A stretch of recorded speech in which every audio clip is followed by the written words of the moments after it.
같이 기도하시겠습니다. 사랑과 은혜가 풍성하신 하나님 아버지, 이렇게 성경을 통해서 하나님을 올바로 믿고 또 구원받을 수 있도록 도와주신 감사드립니다. 한 주간 함께 해주시고 성경을 통해서 올바로 하나님을 믿고 구원함을 얻을 수 있도록 도와주시옵소서. 또 각 사람이 성경을 통해서 진리를 알고 또 깨달을 수 있도록 도와주시고, 대언하는 입술도 온전히 주장해 주셔서 주님의 진리의 말씀만 온전히 전할 수 있도록 도와주시옵소서. 그리고 끝날에 구원함을 얻을 수 있도록 도와주시옵소서. 시종을 주님께 맡기며 예수님 이름으로 기도드렸습니다. 아멘. 앞에 그 슬라이드를 띄워놨습니다. 코로나 때문에 말씀을 이렇게 못 찾는 분들을 위해서 슬라이드를 띄워놨기 때문에 슬라이드를 보면서 말씀을 드리겠습니다. 여기 디모데전서 6장 16절에 이런 말씀이 있습니다. 오직 그에게만 죽지 아니함이 있고 가까이 가지 못할 빛에 거하시고 아무 사람도 보지 못하였고 또 볼 수 없는 자신이 그에게 존귀와 영원한 능력을 돌릴지어다. 아멘. 이렇게 성경 강연에 와주신 걸 너무나 감사드립니다. 이 중에는 그 말씀과 진리를 찾는 분, 또 올바른 교회, 올바른 복음을 찾는 분들이 이 시대에 종종 있습니다. 특별히 세상이 발전되면 발전될수록 진짜 하나님을 찾는 분들이 최근 들어서 계속 많아진다고 할 수가 있거든요. 그런데 많이 찾아보지만 잘 못 찾는 경우가 많이 있습니다. 또 올바른 교회를 찾기란 쉽지가 않은데, 이번 성경 강연회가 올바른 복음 또 올바른 진리를 아는데 분명히 도움이 될 거라고 생각이 듭니다. 특별히 그 교회를 다니시는 분 중에서 교회에서 어렸을 때나 자라오면서 이렇게 안 좋은 것을 많이 본 분들이 있습니다. 그래서 교회는 진짜 별로 가고 싶지가 않다. 그 상처 때문에 그런 분들이 많이 있거든요. 그런데 이번 집회를 통해서 사람의 위로가 아니라 하나님의 위로를 좀 받을 수 있고, 진짜 하나님이 주시는 큰 사랑을 좀 깨닫고 지금도 그분도 하나님께서 찾는다는 것을 좀 알게 되는 계기가 됐으면 좋겠습니다. 또 하나는, 이제 오신 분 중에서 하도 옆에 사람들이 한번 가보자 그래가지고 마지못해서 오신 분도 있었을 겁니다. 제가 그랬습니다. 제가 그렇게 성경에 대해서, 하나님에 대해서 좋은 인상을 갖지 못했었거든요. 대학 다닐 때만 하더라도. 그런데 주변 분이 간절히 부탁해서 한번 들어본 겁니다. 그러나 성경을 통해서 하나님을 알게 되니까 정말 올바른 믿음을 갖게 됐습니다. 또 이렇게 복음을 전하면서 마지못해 듣는 분도 많이 계시고, 또 전도하기가 굉장히 어려운 것은 집안마다 목사, 장로, 권사, 집사한테 돈 안 띄인 분이 없어요. 그러다 보니까 기독교에 대한 반감이 굉장히 큰 시대라는 것을 알 수가 있습니다. 그렇더라도 오해하지 말 것은, 기독교인 중에 잘못된 기독교인들이 있습니다. 그들 때문에 성경이 잘못되거나 하나님이 잘못된 건 아닙니다. 우리는 광주에 있는 어떤 교장 선생님이 여학생을 성추행한 사건이 있었습니다. 그 사건이 있더라도 내 딸을 학교에 안 보내진 않습니다. 왜냐하면 그 교장 선생님이 틀렸다고 생각하지 교육 자체가 틀렸다고 생각하진 않거든요. 여러분, 잘못된 기독교인들이 있더라도 신앙이 잘못되거나 성경이 잘못되거나 하나님이 잘못된 건 아닙니다. 근데 그 사람 때문에, 예를 들어서 교장 선생님 때문에 내 딸을 학교를 안 보낸다든지 교육을 안 시킨다든지 하면 자기가 손해보는 거잖아요. 정말 성경을 올바로 알고 믿지 못하면 하나님 앞에 자기 이 영원한 손해를 볼 수 있기 때문에 이번 기회가 하나님을 아는 좋은 기회가 됐으면 좋겠습니다. 쉬운 말로 농사꾼하고 싸웠다고? 쌀 안 먹는 사람 없죠? 그런 건 알면서 성경에 대해서는 그렇게 대입하지 못하는 분들이 많이 계신데 성경을 통해서 하나님을 잘 알면 좋겠습니다. 어떤 아이가 병원에 입원하게 됐습니다. 이 아이는 7살인데 정말 병원에 있기도 싫고 동네 친구들하고 놀고 싶고 그리고 일주일 동안 내내 병원에 있는 게 너무 힘들었어요. 그런데 의사 선생님이 진단해 보니까 소아암이었습니다. 자기는 주사도 맞기 싫고 병원에 오랫동안 있기도 싫은데 엄마는 또 부모님은 이 아이를 그냥 놔둘까요? 반드시 병원 보낼까요? 학교 다니는 것도 그만두고 그리고 엄마 같은 경우 다니던 직장도 그만두고 이 아이를 고치기 위해서 모든 노력을 다할 거라고 생각이 듭니다. 전도하는 사람의 마음이 그렇습니다. 구원함을 받고 성경을 안 다음에 옆에 지인들이 또 아는 사람들이 지옥 가는 걸 볼 수가 없거든요. 그것이 진실이라면 가만히 있는 것은 진짜 이 관계가 친하지 않다는 뜻입니다. 정말 그 영혼을 생각한다면 억지로라도 간절하게 이렇게 전할 수밖에 없었습니다. 그래서 이번 주간 한번 들어보시고 진짜 이 말씀이 사실인지 하나님이 계신지 잘 알아보시면 좋을 것 같습니다. 우리가 성경을 배우는 이유가 있습니다. 여기 슬라이드를 잠깐 보시면 우리가 성경을 배우는 이유는 하나님을 잘 알 수 있는 유일한 방법이 성경이기 때문에 그렇습니다. 여기 하나님은 아무 사람도 보지 못하였고 또 볼 수 없는 자신이 이렇게 말씀하셨습니다. 하나님 본 사람 없습니다. 왜 그러냐면 하나님 존재 방식이 영이기 때문에 그렇거든요. 하나님은 영이시니 그랬는데 영은 살과 뼈가 없다고 성경은 말씀하셨습니다. 살과 뼈가 없다는 것은 볼 수도 없고 만질 수도 없고 느낄 수도 없고 길이를 잴 수도 무게를 달 수도 없다는 뜻이에요. 그러니까 인간이 아무리 노력해서 과학이 발달하고 지혜가 발달해서 자기 수단 방법으로 다 알아보려고 그래도 알 수가 없다는 뜻입니다. 하나님을 알 수 있는 유일한 방법으로 주신 것이 성경이거든요. 여기 수많은 전파가 오고 가고 있습니다. 그런데 이 전파는 눈에 보이지 않습니다. 그런데 눈에 보이지 않다고 전파는 없어 지금 시대에 이렇게 말한다면 아마 무식하다고 소리 들을 거예요. 왜냐하면 만질 수도 볼 수도 느낄 수도 없지만 전파가 있는 건 확실하거든요. 그걸 어떻게 알 수 있냐면 스마트폰이라는 도구, 전파를 받을 수 있는 수많은 도구를 통해서 전파가 있다는 것을 우리가 확실히 알 수가 있습니다. 그런데 하나님을 볼 수 있는 도구로 유일한 걸 주셨습니다. 그것은 성경이에요. 그러니까 성경을 안 배우면 진짜 하나님을 알 수가 없습니다. 여기 보이지 않는 것을 보는 도구가 있습니다. 멀리 별이 있으면 만원경을 통해서 보고 세균 같으면 여러분 좀 손바닥 한번 봐보셔요. 손바닥 이렇게 봐보시고 좀 깨끗해 보입니까? 그러면 핥아보겠습니다. 자, 핥을 수 있을까요, 없을까요? 지금 같은 시대에 핥으면 큰일 나죠. 왜 그러면 이 안에 분명히 바이러스부터 세균이 있다는 걸 잘 알 수 있기 때문에 그렇습니다. 그런데 그것을 어떻게 알았냐? 현미경 보고 알았죠.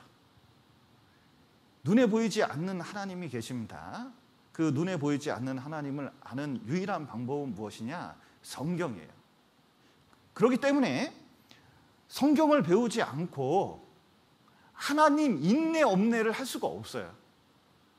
정말 하나님 없다고 주장하는 사람들을 얘기를 들어보면 성경을 한 번도 제대로 배워본 적이 없는 사람들이 많이 있습니다.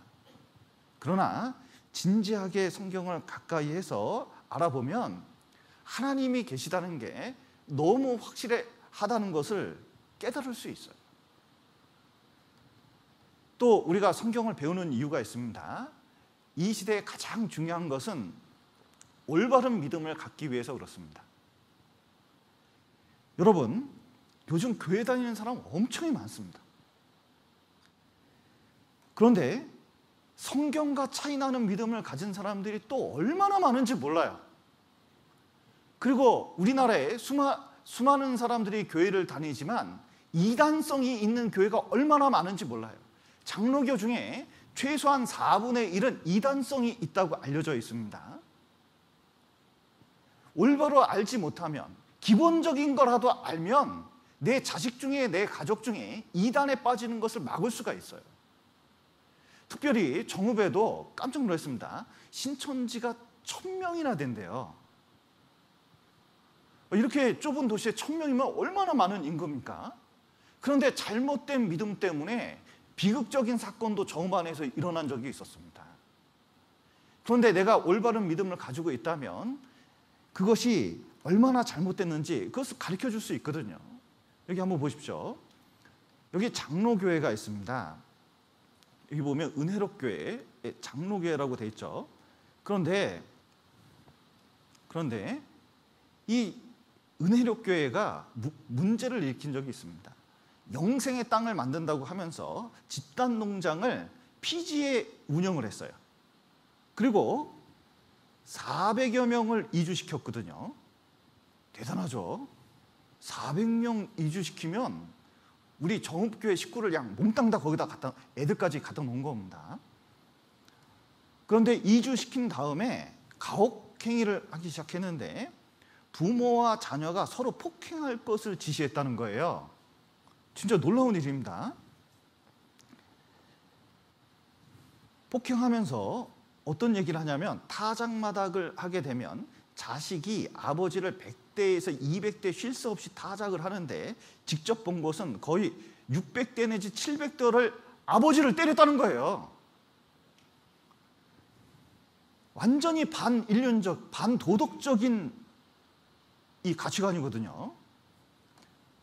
근데 목사님도 여자분이었어요. 제가 깜짝 놀랐어요. 그런데 이분이 뭐라고 말씀하시냐면 타작은 성경에도 나오는 행위래요. 그래서 영혼을 정결케 하기 위해서 벌이는 영적 전쟁이라고 주장하면서 자기 교회에 나오는 사람들에게 이 일을 시켰다는 거예요. 나는 이걸 따라하는 것도 희한하다고 생각합니다. 양심이 있다면 이게 뭔가 틀렸구나 이렇게 생각을 해야 될 텐데 그렇지 않은 거예요. 여러분, 성경에 나오는 타작마당은 이 사람이 주장하는 타작하고 똑같을까요?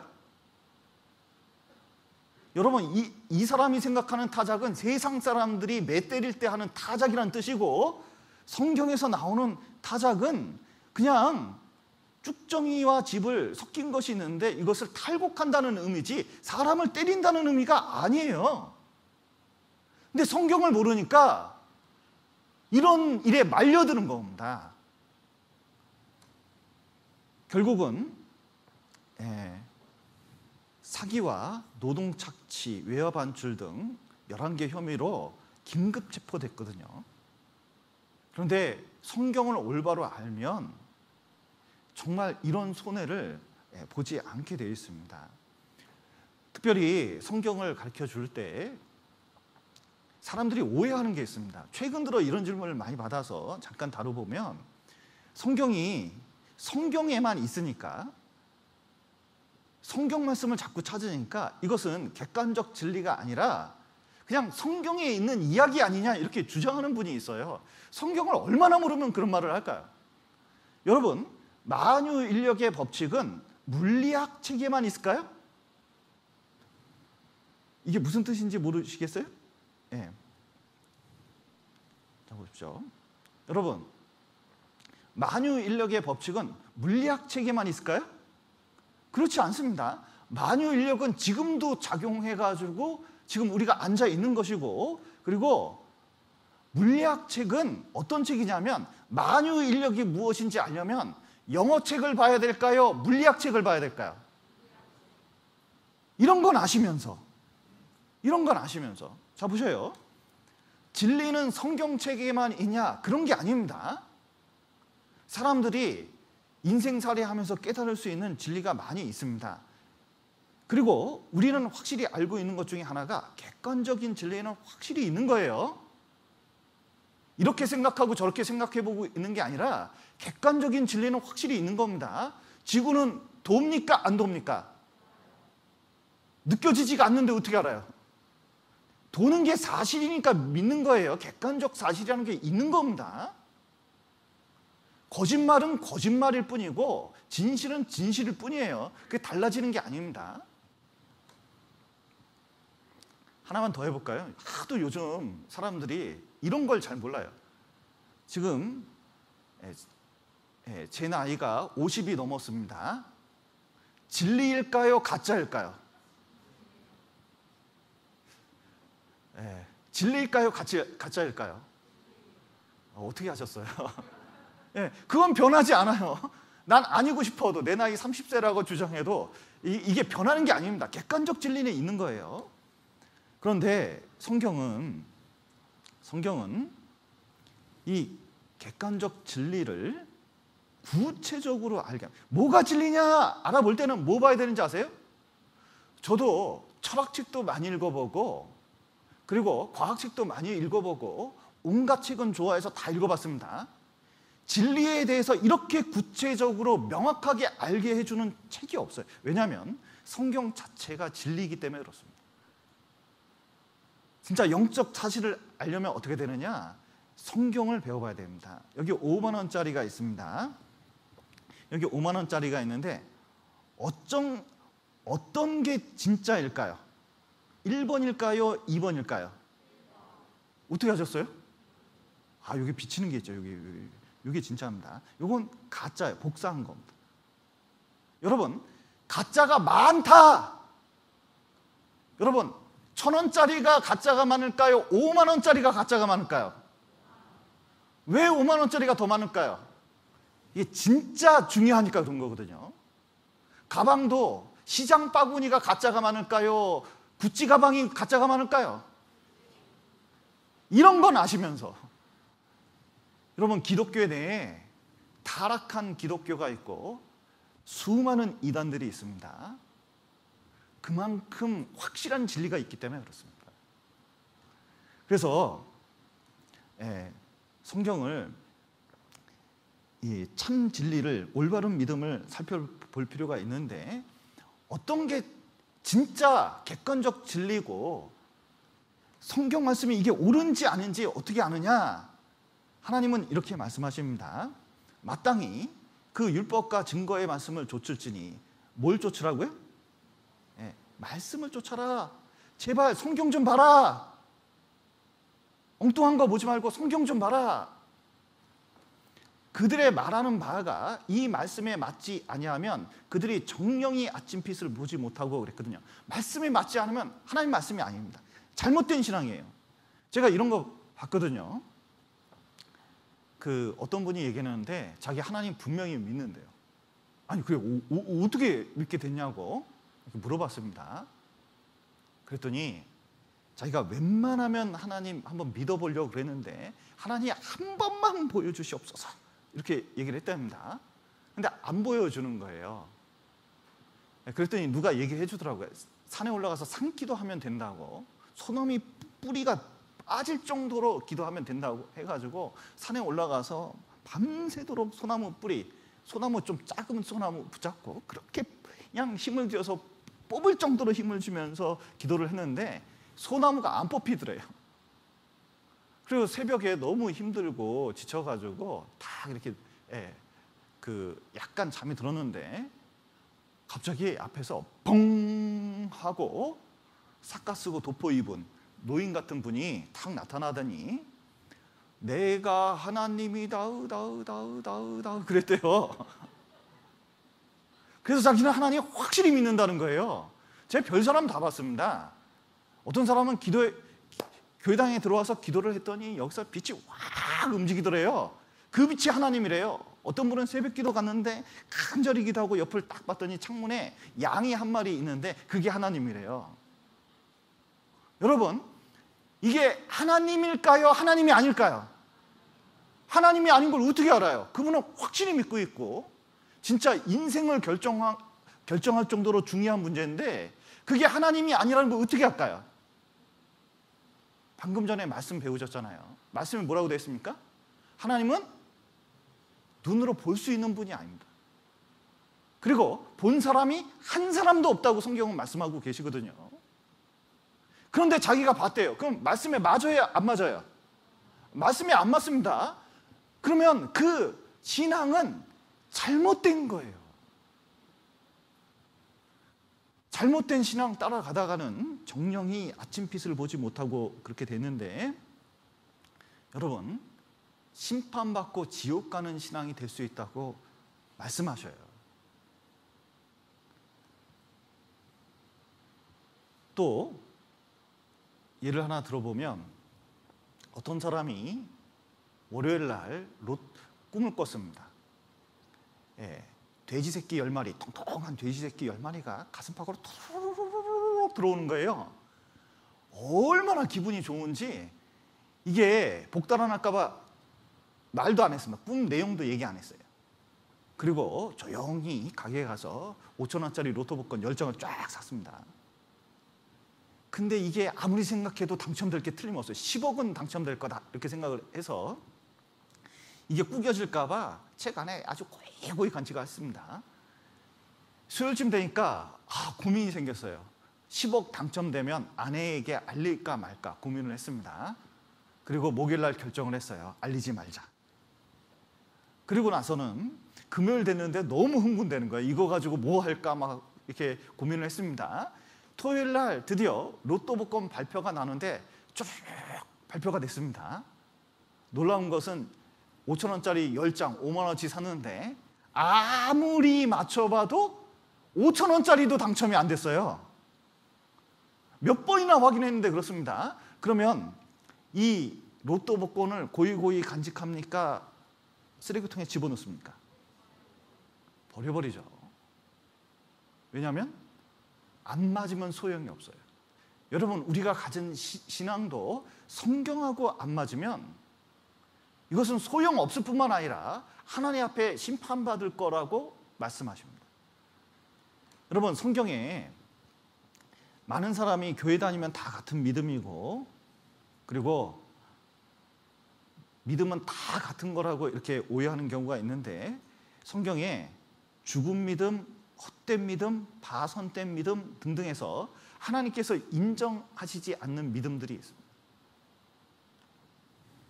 이런 믿음 가지면 큰일 나거든요. 여러분, 죽은 믿음은 뭐냐면, 죽은 사람은 형태는 가지고 있잖아요. 그런데 아무리 얘기해도 대화를 하려고 해도 대화를 할 수가 없어요. 형태만 가졌지 생명이 아무것도 없습니다. 그리고 헛된 믿음은 아까 로또 복권 당첨된 줄 알고 그렇게 살았다가 알고 보니까 5,000원짜리도 당첨이 안 되면 그 무슨 소용이 있겠습니까? 이런 신앙의 대표적인 게 뭐냐면 맹신이거든요. 여기 망할 망자에 눈목자 쓰는 겁니다. 그러니까 눈이 망했어요. 그러니까 덮어놓고 믿는 겁니다. 덮어놓고. 제가 이렇게 TV를 보다 보면 이런 게 있거든요. 여러분 믿습니까? 딱 그러면 사람들이 뭐라고 그러는지 아세요? 무조건 아멘 그래요. 그리고 모르면 덮어놓고 믿으래요. 제 선배가 저 전도할 때 대학교 1학년 때 저를 전도했습니다. 그런데 내가 아무리 성경 배워도 한 3개월 동안 배워도 안 믿어지니까 그 선배가 나중에 뭐라고 하냐면 그냥 덮어놓고 믿어보래요. 그러면 나중에 믿음이 생긴대요. 제가 그때 물었습니다. 아무리 그래도 그렇지 세상에 여기 볼펜을 금덩어리라고 얘기한다면 그거 어떻게 덮어놓고 믿냐? 뭔가 알고는 믿어야지 그랬더니 아니래요. 덮어놓고 믿으래요. 나중에 깨닫고 나서 성경 읽어보고 알았습니다. 덮어놓고 믿으면 망하는 거예요. 마치 성에 낀 자동차를 무조건 몰고 나가는 거와 똑같습니다. 잘못된 겁니다. 그리고 여기 파손된 믿음이 있습니다. 배가 출발하다가 중간에 침몰한 거예요. 어떤 사람은 신앙생활 잘하는 것 같습니다. 그러나 망할 수밖에 없는 믿음이 있습니다. 여기 혼미할 미자 쓰는데 보시면 쌀미자, 쌀이 8가지 튀는 방향입니다. 여기 갈지자 있거든요. 무슨 뜻이냐면 어느 방향으로 가야 될지 모르는 믿음이 있어요. 믿기는 믿는데 성경에서 말씀하시는 핵심적인 진리, 그러니까 천국과 지옥에 대한 확신이 없어요. 진짜 있는지 없는지, 어떨 때는 천국이 있는 것 같고 어쩔 때는 없는 것 같고 어쩔 때는 하나님 있는 것 같고 어쩔 때는 하나님 없는 것 같고, 열심히 교회는 다니는데 뭔가 좀 부족한 것 같고, 그리고 구원을 어떻게 받아야 되는지, 신앙생활 어떻게 해야 되는지, 천국 가는 방법은 어떤 것이 확실한 건지 이게 정해진 게 없어요. 그리고 어떤 사람들은 자기가 무늬만 교인이라고 주장하는 사람도 있거든요. 그러니까 믿는 것도 아니고 안 믿는 것도 아니에요. 여러분, 운전도 하는 것도 아니고 안 하는 것도 아니고, 중앙선 밟은 것도 아니고 안 밟은 것도 아니고, 가는 것도 아니고 안 가는 것도 아니고, 이런 사람 대충 어떻게 되죠? 욕 얻어먹거나 사고 치거나 둘 중에 하나겠죠? 신앙생활을, 제가 이런 사람 신앙을 지어줬습니다. 이 시대에 가장 많은 믿음인데 어중간한 믿음이에요. 어중간한. 그러니까 어중간한 믿음을 가지면 어떤 특징이 있냐? 그냥 자기 취향에 맞는 교회를 다닙니다. 나는 우리 교회가 작음해서 좋더라. 아니야, 난 큰 교회가 좋아. 나는 찬양 잘하는 교회가 좋아. 난 밴드가 좋은 교회가 좋아. 나는 담임 목사가 잘생긴 목사가 좋더라. 뭐 이렇게 이제 주장하는 사람들이 있을 수 있습니다. 그건 자기 취향에 맞는 교회고, 하나님 말씀에 맞는 그 교회를 다니는 게 중요하거든요. 그래서 성경에서 하나님께서 원하시는 믿음은 확신입니다. 정확하게 알고 믿어야 되거든요. 확신은 어떻게 생기냐면, 하나님이 우리를 사랑하시는 사랑을 어떻게? 알고 믿었노니 하나님은 사랑이시라, 이렇게 말씀하셨는데, 중요한 것은 제대로 알아야 제대로 믿을 수 있습니다. 여러분, 죄송하지만 저에게 1,000만 원 빌려줄 수 있습니까? 1,000만 원? 처음 본 분은 뭘 믿고 이렇게 분명히 나오잖아요. 왜 믿을 수가 없냐면 목사님에 대해서 알 수가 없잖아요. 그런데 제 동생들이나 어머니한테 1,000만 원만 빌려주세요 이렇게 얘기를 한다면 나한테 돈을 빌려줄 수가 있거든요. 한번 그런 경험이 있었습니다. 믿으면 빌려줄 수 있는 거예요. 그러니까 정확하게 알기 때문에 빌려줄 수가 있는 겁니다. 알아야 믿습니다. 이게 한번 어떤 목사님이 저보고 이런 질문을 했습니다. 무리를 걷는 방법 아셔요? 이렇게 물어보더라고요. 그래서 무리를 어떻게 걸어요? 이렇게 이제 물어보니까 이분이 그러는 거예요. 무리를 걷는 게 있대요. 그래서 제가 여태까지의 경험을 빌려서 생각을 해보니까 목도리 도마뱀 같더라고요. 이게 도마뱀인데 목도리를 쫙 피면 낙하산처럼 돼가지고 달리면 달릴수록 뜰 수 있으니까 그 목도리 도마뱀 아니에요? 그랬더니 목도리 도마뱀 아니래요. 제가요 흥분해서 얘기했습니다. 목도리 도마뱀이 아니면 어떻게 무리를 걸을 수가 있냐고. 그랬더니 그런 도마뱀이 있대요. 그럴 수가 없다고 저는 얘기했습니다. 왜냐하면 힘에는 중력, 양력, 부력이 있기 때문에, 자 보세요. 여기 여기 돌멩이 하나 가지고 무리를 탁 던졌습니다. 그러면 탕탕탕 튀기다가 공중으로 뜰까요? 가라앉을까요? 중력 때문에 당연히 가라앉잖아요. 아무리 무리에 걷는다 그래도 무게 때문에 시간 지나면 가라앉는 것이지 그 뜨는 것처럼 보이는 건 착시라고 얘기를 했더니 이분이 안 되겠나 봐요. 동영상을 보여주더라고요. 이거 한번 보셔요.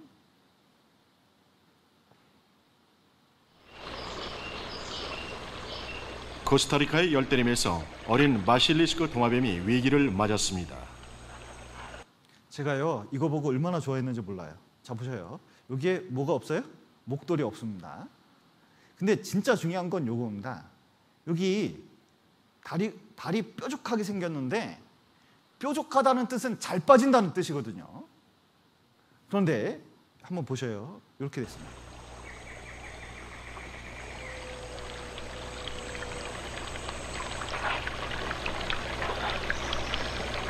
이 작은 도마뱀은 특별한 방어용 무기가 없기 때문에 위협을 받으면 중력의 법칙마저 무시하며 달아나는 수밖에 없습니다.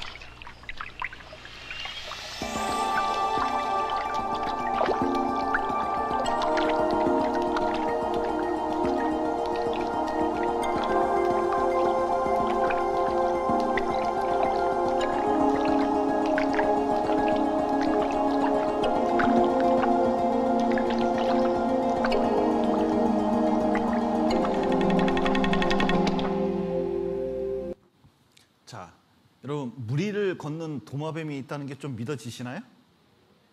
저는 이 동영상 보고 그렇게 믿어지지 않았어요. 이게 한번 잠깐 다시 한번 보시면,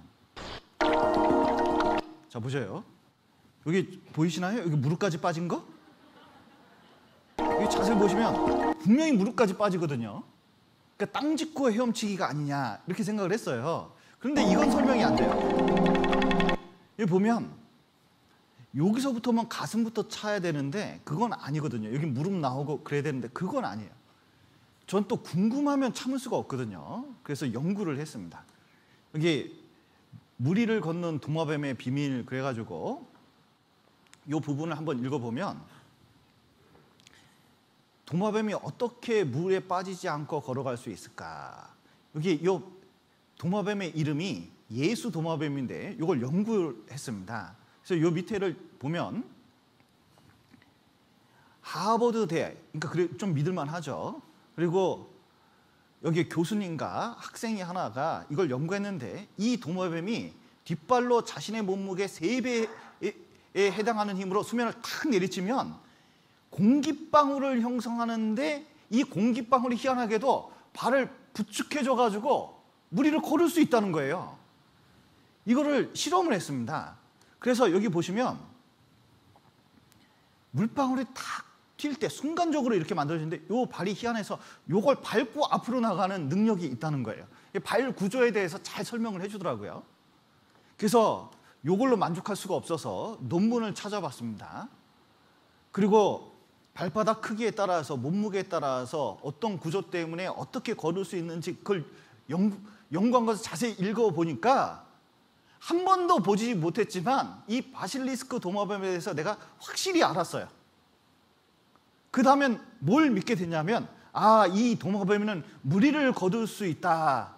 확실히 아니까 확실히 믿게 된 거죠. 여러분 무리를 걷는 도마뱀이 있다는 게 좀 믿어지셔요? 믿음이 웬만큼 좋으시네요. 그러니까 확실히 알아지면 확실히 믿을 수 있는 거예요.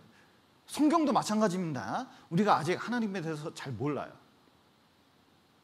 그래서 성경에 대해서 하나님에 대해서 말씀을 잘 들어봐야 됩니다. 로마서 10장 17절에 이런 말씀이 있습니다. 그러므로 믿음은 어디서 난다고요? 들음에서 나며 들음은 그리스도의 말씀으로 말미암았느니라. 복음의 말씀을, 그리스도의 말씀이 복음의 말씀이거든요. 이번 주 증거되는 게 복음의 말씀입니다. 그것을 들어서 믿음이 생기는 거예요. 이거 좀 알아봐야 돼요. 그리고 알아들어야 돼요. 잘 들어보는 게 필요합니다. 그런데 많은 사람들이 오해하는 건 이렇습니다. 믿음은 어디서 난다고 생각하냐면 담임에서 나며 담임은 교회로 말미암았느니라.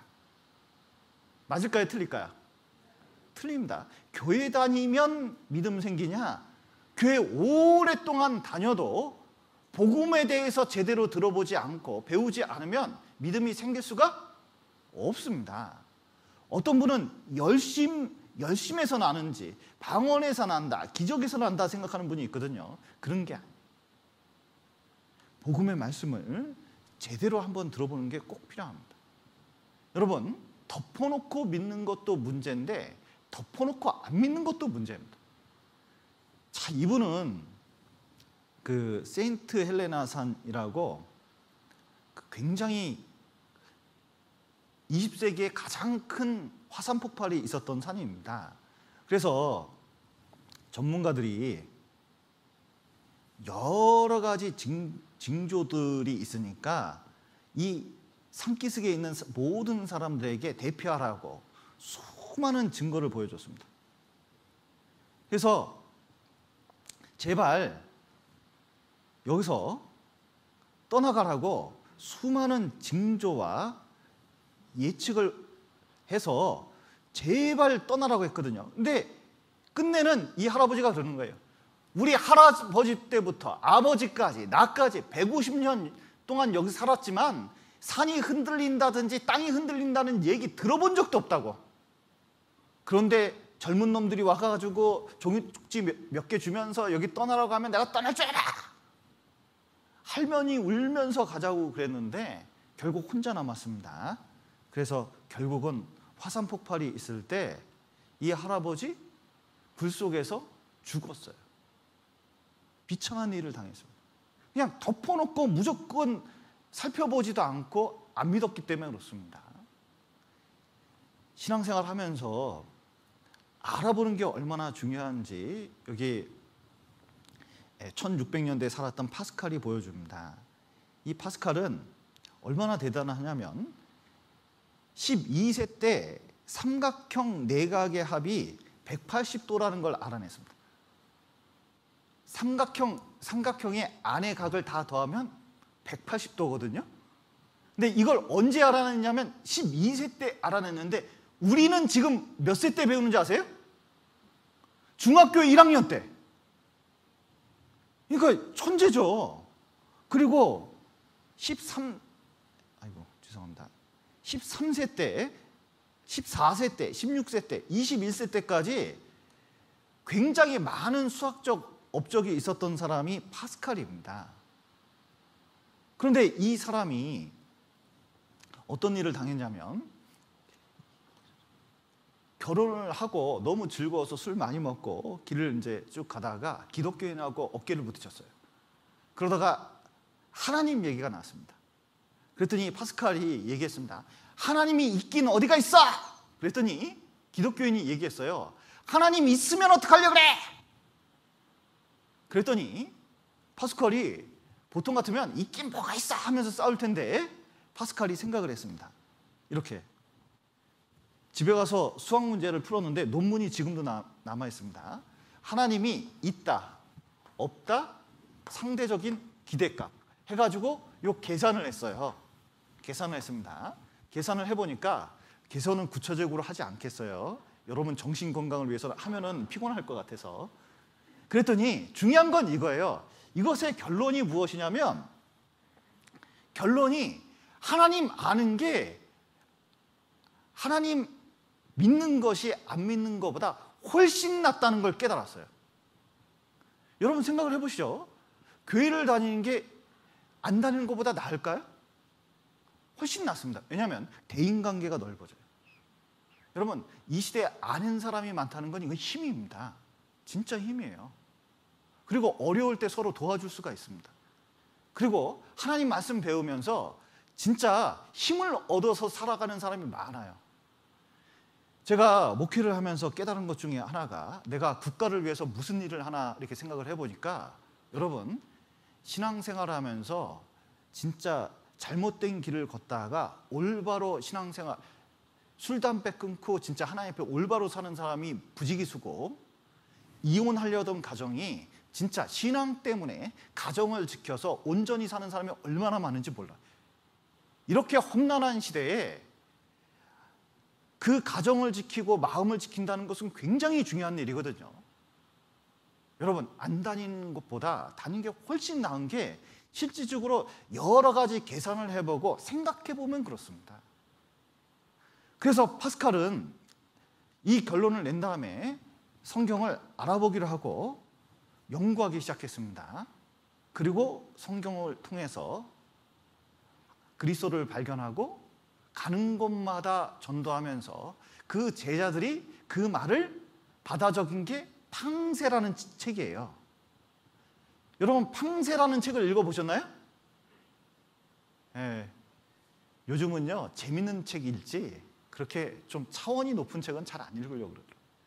근데 팡세의 챕터 3장의 내용이 뭐냐면 하나님이 있을 수밖에 없다는 논증을 챕터 3군데에서 자세히 기록하고 있어요. 하나님이 있을 수밖에 없다는 거예요.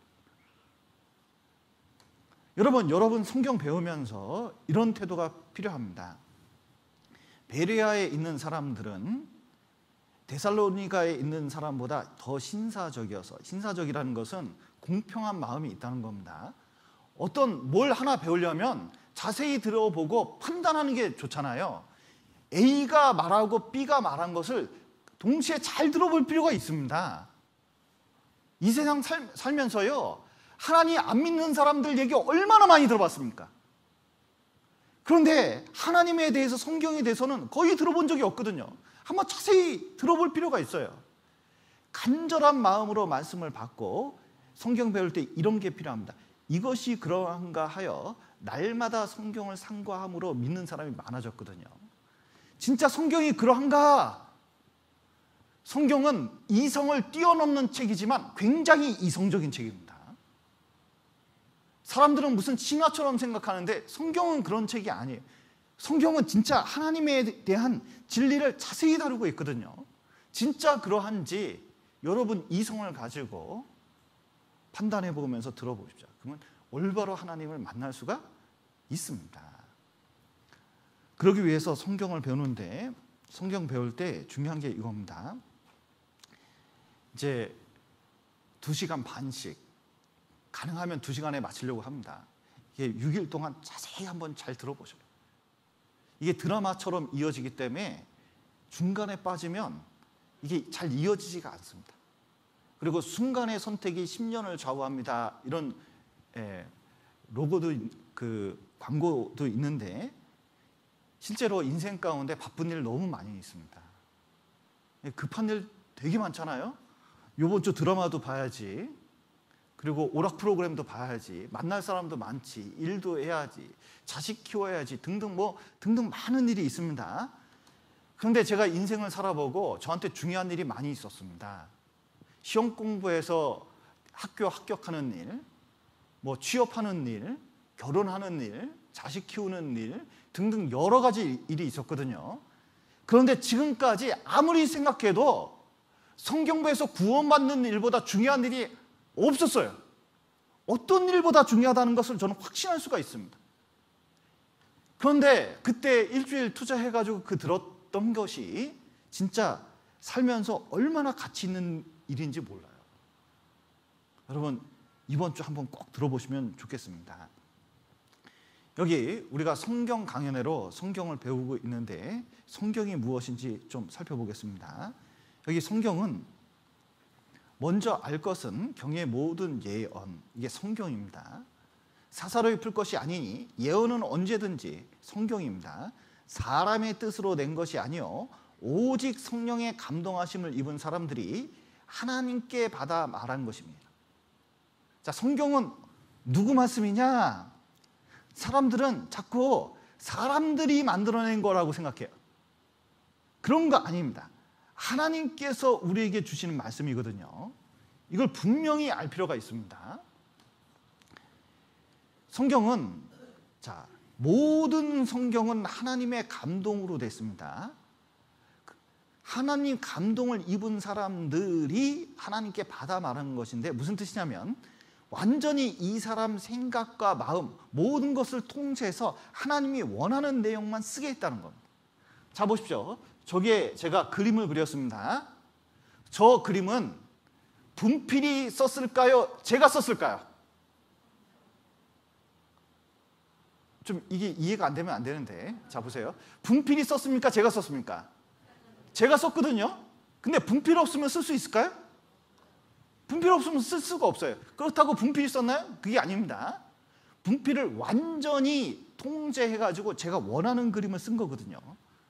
성경이 그렇다는 겁니다. 그래서 여기 영희에게 미국에 있는 둘째 삼촌에게 작은 아버지에게 편지를 쓰려고 합니다. 할머니가 불러줬어요. 글씨 쓰기 힘들다고 여기 보고 쓰라 그랬습니다. 미국에 있는 둘째야, 왜 이렇게 소식이 없냐? 언제 한국에 오냐? 정말 보고 싶다. 이런 내용으로 썼습니다. 그러면 편지를 받아보니까 글씨가 삐뚤빼뚤 영희 글씨거든요. 그런데 이건 영희 편지일까요? 자기 어머니 편지일까요? 자기 어머니 편지죠. 어머니 마음이 있기 때문에 그렇습니다. 성경은 하나님이 불러주신 대로 사람들이 적었습니다. 그러나 그것을 기자라 그래요.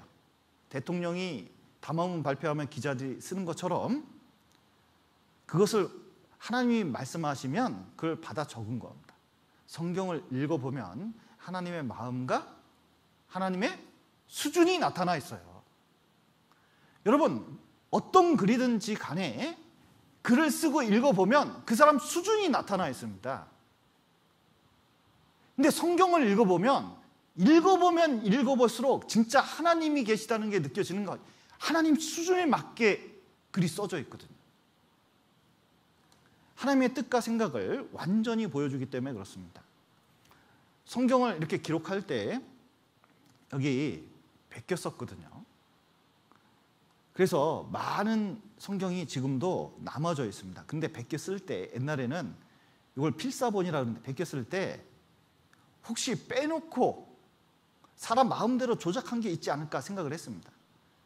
왜냐하면 여기 1000년 전에 쿰란 동굴에서 발견된 쿰란 사본보다 그 발견되기 전에 가장 오래된 성경은 지금부터 1000년 전 성경이거든요. 근데 가장 최근 성경이 1900년 성경입니다.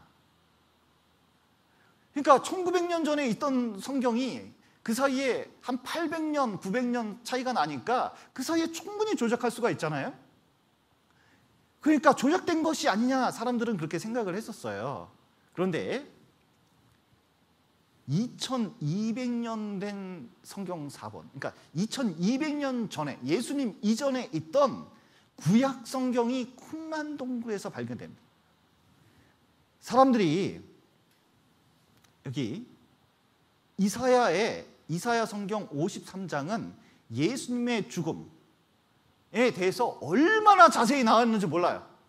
그러니까 신약 성경을 완전히 축소판이 이사야 53장이거든요. 그러니까 이것은 아마 후대에 사람들이 조작을 했을 것이다 이렇게 생각을 했어요. 그런데 예수님 있기 전 200년 전에 있던 성경이 발견됐는데 지금 우리가 보는 이사야 53장하고 완전히 일치합니다. 변한 게 아니라는 걸 보여주죠. 여기서 발견됐습니다. 이게 이사야 53장이거든요. 여기 이스라엘 성서박물관에 있는데 여기 그 오바마 대통령과 네타냐후 총리가 그 부분을 보고 있습니다. 실제로 변하지 않았다는 것을 보여주고 있습니다. 그리고 성경 사본이 있는데 이 사본들이 신기한 것은 자 보십시오. 1, 2세기 그러니까 이제 예수님 있을 때 당시 전후 해가지고 쓰였다는 것을 볼 수가 있습니다. 그러니까 오류가 생기기가 어렵다는 거예요. 원본 그대로 쓰여 있고 많은 사람들이 성경 읽다가 물어보는 분이 있습니다. 왜 없음이 있냐고, 성경이 완전하면 왜 없음이 있냐고 물어보는 분이 있거든요. 없음을 대부분 다 찾았습니다. 그러나 자 보세요. 이런 쪼가리가 발견했는데 이게 글자가 있습니까 없습니까? 없어요. 없으니까 없음이라고 쓰는 거예요. 여기 글자 있습니까 없습니까? 없어요. 없으니까 없음이라고 쓰는 거예요. 그래서 발견된 부분만 기록하는 겁니다. 그런데 성경은 대부분 다 발견됐고 그런 것이 얼마나 많은지 몰라요. 그래서 완전하게 기록된 겁니다. 그리고 적의섬 투시법으로 이것이 혹시 고쳤었는지 그것까지 조사 다 했어요. 30년 동안 연구했습니다. 여기 보십시오. 4번이 얼마나 많냐면 신약 성경은 24,000개 있습니다. 아리스토텔레스가 쓴 시론 같은 경우는 7밖에 안 되거든요. 근데 인문학의 모든 것이 이 7개에서 수천 년 동안 영향력을 줬어요. 사람들은 이것에 대해서 의심해 본 적이 없어요. 7개밖에 안 되는데. 성경은 4번 수가 24,000개입니다. 이것은 오류가 없어요. 여러분, 여기 5만 원짜리 지폐가 있습니다. 그런데 5만 원짜리 지폐가 있는데 여러분 5만 원짜리 지폐 좀 가지고 계시죠? 네. 근데 제 지폐에는 신사임당이 있는 게 아니라 유관순 누나가 있어요. 그러면 진짜일까요? 가짜일까요? 가짜죠. 왜 그걸 확신할 수 있냐면 모든 5만 원권은 다 신사임당이니까 그런 거예요. 그런데 24,000개가 똑같은데 몇 개가 틀리다. 몇 개가 희한한 게 나왔다. 그러면 그건 성경일까요? 조작된 걸까요? 조작된 겁니다. 조작된 겁니다. 여러분, 요즘도 그런 성경이 있습니다. 성경이 그렇게 많은데 신세기 성경, 안식교에서 나온 성경 같은 경우, 여호와의 증인에서 나온 성경 같은 경우에는 조작을 해서 다르게 만들어 놨거든요. 그러면 그건 가짜인 거죠. 여기 보시죠. 여기 보시면 랍비들이 이런 말을 했습니다. 자, 너희는 자신들이 어떻게 수행하고 있는지 주의하라. 그 일들은 하늘 일이기 때문이다. 자, 성경을 기록할 때 한 글자라도 더하거나 빼면 어떤 일이 생기느냐? 세상을 파멸시키는 거하고 똑같다는 거예요. 그러니까 한 글자도 틀리지 않게 쓰려고 얼마나 노력을 했는지 몰라요. 요한계시록에도 이런 말씀이 있습니다. 자, 여기 말씀에다가 뭘 더하면 재앙들을 그에게 더하실 터이요. 만일 누구든지 이 책의 예언의 말씀에서 빼버리면, 제하여 버리면 어떻게 되냐? 천국에 들어가는 것을 제하여 버리신대요. 지옥 간다는 뜻입니다. 여기 한번 보시면 님이라는 글자에 점 하나만 찍으면 뜻이 뭐가 되죠? 뜻이 한 점만 바꿨는데 뜻이 완전히 틀려집니다. 근데 성경은 의미가 바뀌면 어떤 일이 생기냐? 영혼을 파멸시킬 수 있거든요. 그러니까 성경만큼 안 변한 책이 없어요.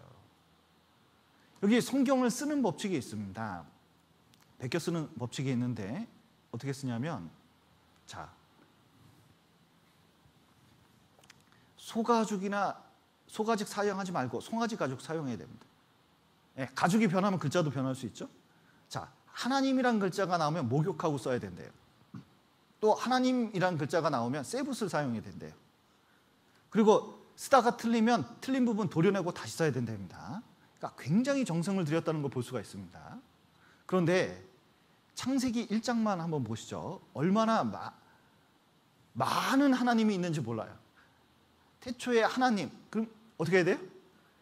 불 부러뜨리고 가서 샤워하고 써야 돼요. 2절에 하나님, 3절에 하나님, 4절에 하나님 2번 등등등 해서 1200장이 되는 1189장이 되는 성경을 챕터 하나만 기록하더라도 하나님이 이렇게 많이 나오는데 얼마나 정성을 들여야 됩니까? 그러니까 이거를 한 번에 쓰기가 어려워요. 그래서 보통은 몇 년 걸리냐면 3년 정도 걸립니다. 굉장히 시간이 많이 걸립니다. 여기 제가 유대인 박물관을 한번 갔을 때 여기 유대인을 만나게 됐는데 갑자기 친해졌어요. 왜냐하면 제가 책을 많이 샀거든요. 읽지도 않는 책을 너무 많이 사가지고 지금 보관되어 있습니다. 그랬더니 이 사람한테 몇 가지 물어볼 수가 있었는데 두루마리 성경이 있길래 야, 아직도 이런 거 보니? 이렇게 얘기했습니다. 그랬더니 이런 회당에서는 절대로 인쇄된 거 안 본대요. 글자를 써야 된대요. 보통 이거 기록하는데 이거 모세 오경인데 2년 걸렸고 한 글자도 틀리지 않는다고 자랑하더라고요. 그러니까 그만큼 정성을 들여서 안 틀리게 쓴다는 것을 보여주고 있습니다. 자, 성경은 모든 사람을 위한 말씀입니다. 하나님이 대통령이 우리에게 편지를 써도 들춰보기라도 할 거잖아요. 하나님이 우리에게 뭔 말씀을 하셨습니다. 하나님이 무슨 말씀할 때 농담하는 분이 아닙니다. 진짜 중요한 말씀이에요. 이거 한번 읽어봐야 돼요. 여기 성경을 보면 이 성경이 얼마나 대단하냐면 이렇습니다. 어떤 책보다 여러 나라 말로 번역이 되는데 유엔이 인정한 나라가 200개 정도밖에 안 되는데 여러분 3,324개의 언어로 번역됐습니다. 그러니까 모든 사람이 읽을 수 있는 언어로 번역이 됐다는 거예요. 얼마나 놀라운 책인지 모릅니다. 또 세계에서 가장 많이 팔린 책이 무엇이냐면 여기 별 희한한 책이 있습니다. 50년 동안 가장 많이 팔린 책이 뭘까? 여기 보니까 마오쩌둥 어록. 중국 사람한테 다 나눠줬어요. 그러니까 10억 부 팔렸습니다. 50년 동안. 코란, 여기 마오쩌둥 전집, 그리고 반지의 제왕 이런 책들입니다. 그런데 이런 것하고 비교가 안 되는 책이 있습니다. 바로 성경이에요. 다른 것은 많이 팔려야 10억 부 팔렸을 때 최소한 50억 부 이상 팔렸거든요. 단연코 세계에서 많이 팔렸고 그것을 한번 재보면 어느 정도로 맞냐면 여기 지구둘레의 28배 달까지 왕복할 수 있는 충분한 거리가 번역이 됐어요. 책이 발행됐어요. 많은 사람이 읽는 책입니다. 우리나라에서도 가장 많이 팔린 책이 뭔지 아세요? 수학정석이 아닙니다. 수학정석이 한 해에 80만 부 팔릴 때 성경이 150만 부 팔렸어요. 그래서 베스트셀러 1등 할 때는 성경을 항상 뺍니다. 워낙 상대가 안 되니까. 그런데 우리나라에서 가장 많이 팔리는 책인데 가장 안 읽는 책은 또 뭔지 아세요? 성경에 대해서 그렇게 몰라요. 천년간 백대 사건 1위는 성경 인쇄입니다. 사람에게 가장 영향력을 많이 끼쳤고 꼭 읽어봐야 돼요. 가장 권위 있는 책도 성경입니다. 여러분 국가의 권위가 있습니다. 그런데 대통령 선선할 때 성경에다가 선언해요. 트럼프 대통령은 욕심 많아서 2권에다 대고 했어요. 그러니까 성경이 얼마나 권위가 있는지 보여주고 있어요. 여러분 조지 워싱턴은 성경 없이는 미국 다스릴 수 없다. 제퍼슨 대통령은 미국은 성경 위에 서 있다. 짧은 역사에 비해서 얼마나 부강합니까? 루즈벨트 대통령은 온전히 살고자 한다면 반드시 성경 배워야 된다. 여러분 온전히 사는 게 뭐예요? 잘 사는 게 뭡니까? 어떻게 하면 잘 살 수 있습니까? 성경 배우지 않으면 진짜 잘 사는 게 무엇인지 알기 어려워요. 이게 맞는지 알고 가는데 나중에 보면 이게 아닌 게 많거든요. 여기 아브라함 링컨은 인간에게 주신 가장 귀한 선물이 성경이라고 했습니다. 여러분 하나님 앞에 하나님께 구해서 진짜 간절히 원합니다. 하나 딱 받고 싶은 게 있어요. 진짜 큰 선물 하나 받고 싶어요. 뭐 갖고 싶습니까? 여러분 레미안 아파트 로또 복권 당첨번호 성경과 비교할 수 없어요. 그거보다 훨씬 큰 게 성경에 있기 때문에 여기 굉장히 유명한 분초를 다투는 분들도 이 성경을 꼭 읽어보고 배워봤어요. 성경을 진실로 배워볼 필요가 있습니다. 여기 성경을 접근하는 방법이 있는데 많은 사람들이 물어봅니다. 왜 자꾸 성경을 여기 찾고 저기 찾고 하냐고 물어봐요. 왜냐하면 핵심적인 진리부터 배워야 되기 때문에 그렇습니다. 일일이 하나씩 배우면 저희 교회에서 1월 달부터 지금 6월 달까지 얼마 배웠냐면 3절 배웠어요. 3절. 제가 생각해보니까 충격적이더라고요. 3절을 배웠어요. 그런데 6개월 걸려요. 챕터로 배우면 3장 배우는데 한 2년은 최소한 걸릴 것 같아요. 근데 120장 정도 되니까요. 그 일일이 배워서는 이렇게 배울 수가 없습니다. 성경은 정답부터 아는 게 중요해요. 그래서 단어 문장 단락은 주일에 배우는 겁니다. 그러니까 주일날 배워서 성경 전체를 배우기가 어려워요. 성경 전체를 배우려면 한번 숲을 보고 나무를 보라는 말이 있는 것처럼 전체를 한번 이번 주에 배우는 것처럼 배워봐야 돼요. 주일날 매일 나가는 것보다 훨씬 낫습니다.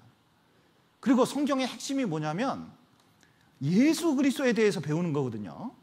신구약의 핵심이 십자가예요. 그러니까 십자가에 대해서 자세히 핵심에 대해서 배우는 경우가 별로 없습니다.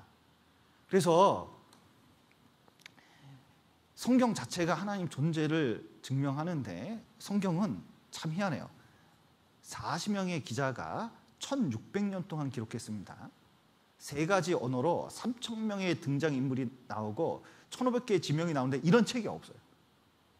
놀라운 것은 총 66권으로 기록되어 있는데 핵심적인 주제가 딱 통일되어 있습니다. 예수 그리스도예요.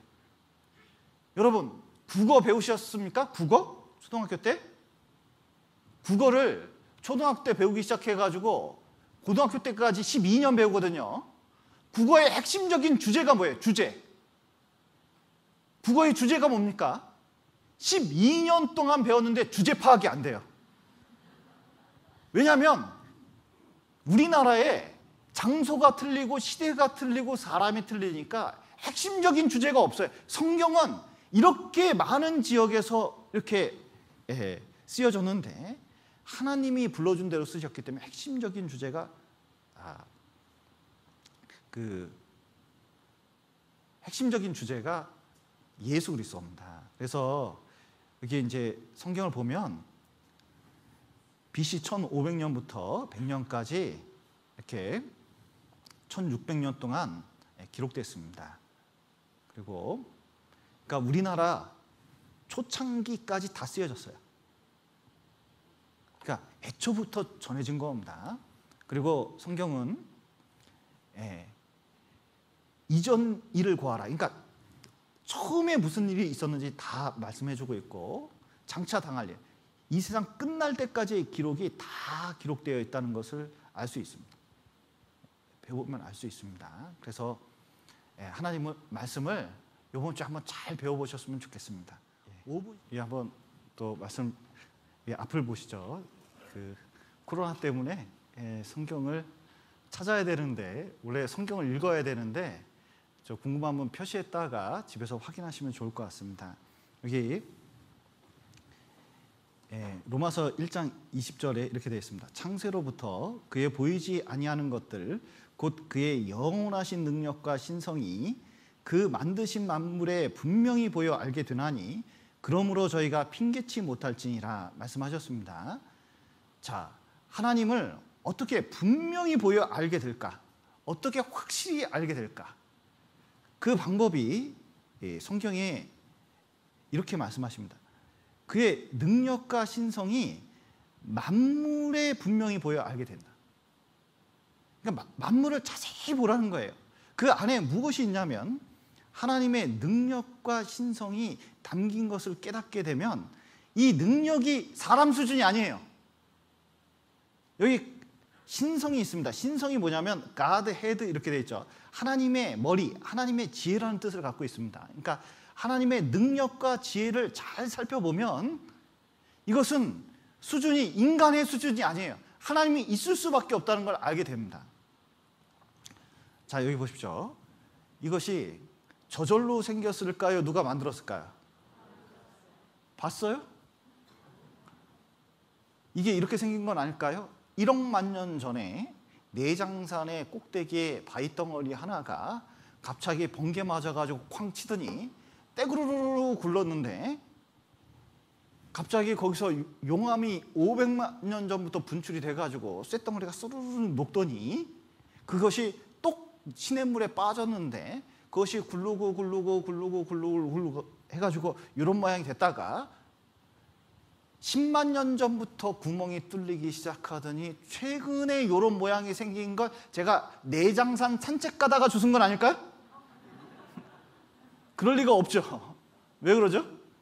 아무리 봐도 이건 누가 만드는 이 솜씨가 있어요. 그 능력이 여기에 있어요. 이 머리를 쓰는 게 분명히 나타나요. 그러니까 누군지 모르는데 만든 게 틀림없다는 것을 우리가 알 수 있습니다. 그런데 하나님께서는 만물 안에 이런 것을 심어놨을 뿐만 아니라 인간에게 이걸 알아볼 수 있는 능력을 주셨어요. 저는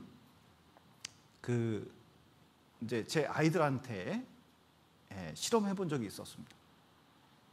그 옛날 핸드폰 있잖아요. 핸드폰 가지고 이 통화를 이렇게 하는데 갑자기 제 아이가 이렇게 오더니 장난감 핸드폰 준 적이 있거든요. 이게 삑삑삑삑 누르면 소리 나는 거 있잖아요. 3일 가지고 노더니 진짜 핸드폰을 이렇게 보는 거예요. 그러더니 가짜 핸드폰을 휙 집어 던지더니 14개월 된 보행기 탄 아이가 말을 못하고 돌래요. 이렇게. 와. 그리고 얼마나 수준이 높으면 요즘 애들 보면요. 스마트폰 있잖아요. 말을 못하는 애가 정말 작은 손가락으로 스마트폰을 얼마나 잘 넘기는지 아세요? 지가 알아서 해요. 그러니까 얼마나 깜짝 놀랐는데요. 근데 그걸 가르쳐준 적이 없잖아요. 그런데 걔는 머리 IQ가 3살에서 6세 정도 된대요. 그런데 그 걔한테 핸드폰을 보여주거나 스마트폰 보여줘 보셔요. 걔는 아무런 관심이 없습니다. 제가 동물원 가가지고 에버랜드 가면 원숭이 종류가 많이 있거든요. 그 원숭이들한테 스마트폰을 다 보여준 적이 있었습니다. 일일이 다 보여줬거든요. 세상에 스마트폰에 관심 없는 정도가 제가 상상한 것 이상이에요. 저는 그래도 몇 마리는 관심 가질 줄 알았어요.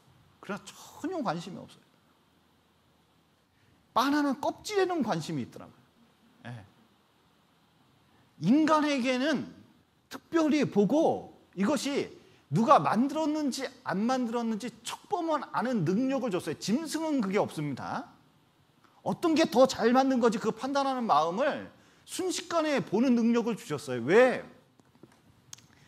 하나님이 만드신 것 좀 봐라.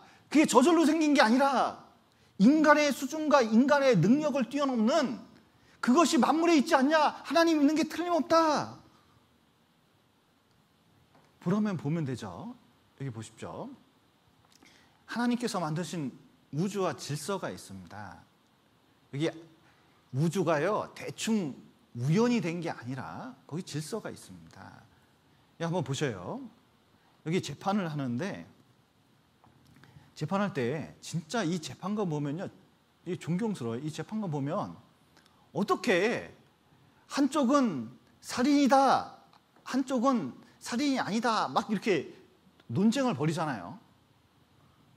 어떤 한 사람을 평생 감옥에서 썩게 만들 수도 있고, 그리고 처형시킬 수도 있어요.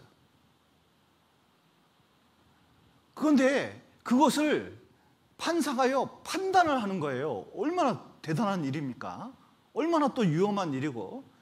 근데 보지도 않고 그것을 판단을 해요. 어떻게 이 사람이 보지도 않은 일을 그렇게 판단할 수 있을까요? 그 이유는 이겁니다. 증거가 있으면 확실한 거예요.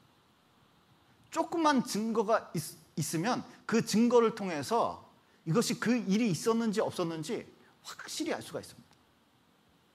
제 아들이 4살, 5살쯤 됐을 때 놀이터에 놀고 있더라고요. 걔 아토피가 있어서 불량식품 못 먹게 했거든요. 이제 쫙 들어가서 이제 나를 보더니 막 다가와요. 그랬더니 너 핫도그 먹었지? 그랬더니 깜짝 놀라더라고요. 그러더니 자기 안 먹었대요. 근데 입술에 묻은 케첩을 딱 닦아가지고 보여줬습니다. 그랬더니 꼼짝말 바로 도망가더라고요.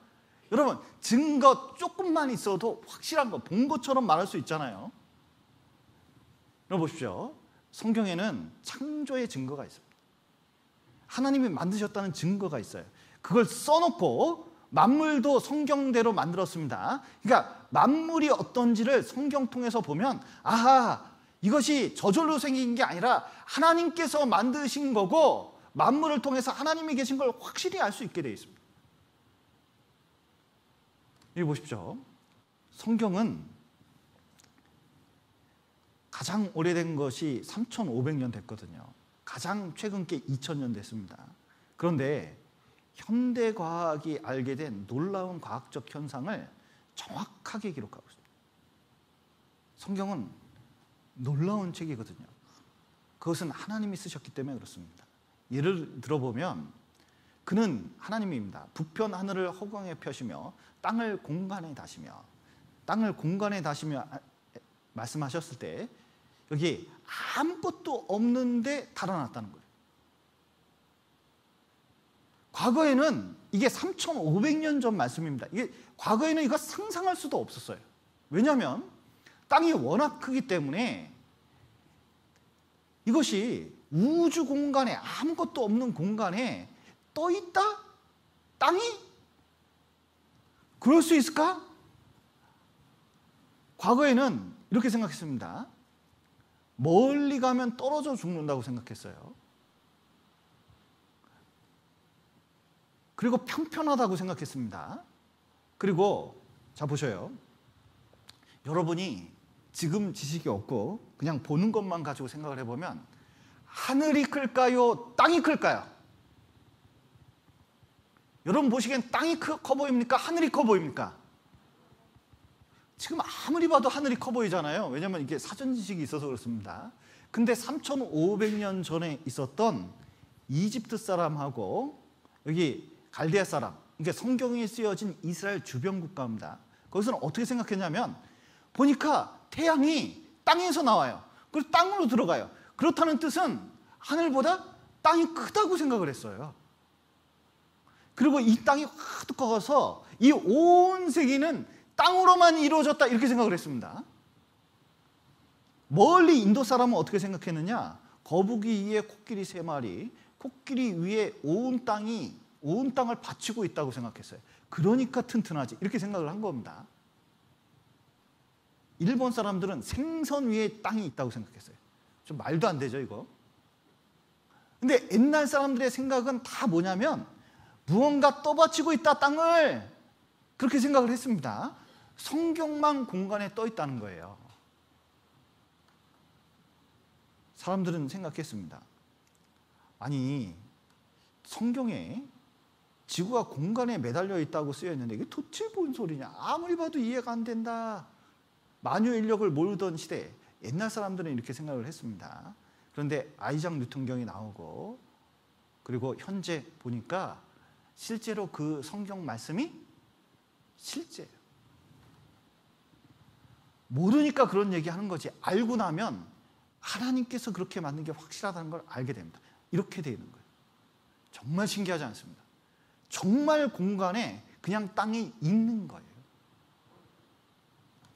또 보시면 여기 수금지와 목도 천해명 해서 행성들이 있습니다. 근데 과학자들이 이것을 연구하면 연구할수록 신기한 것이 사람이 살기 위해 기가 막히게 만들어졌다는 걸 알게 됩니다. 그리고 또 여기에 엄청난 법칙이 있다는 걸 깨달았어요.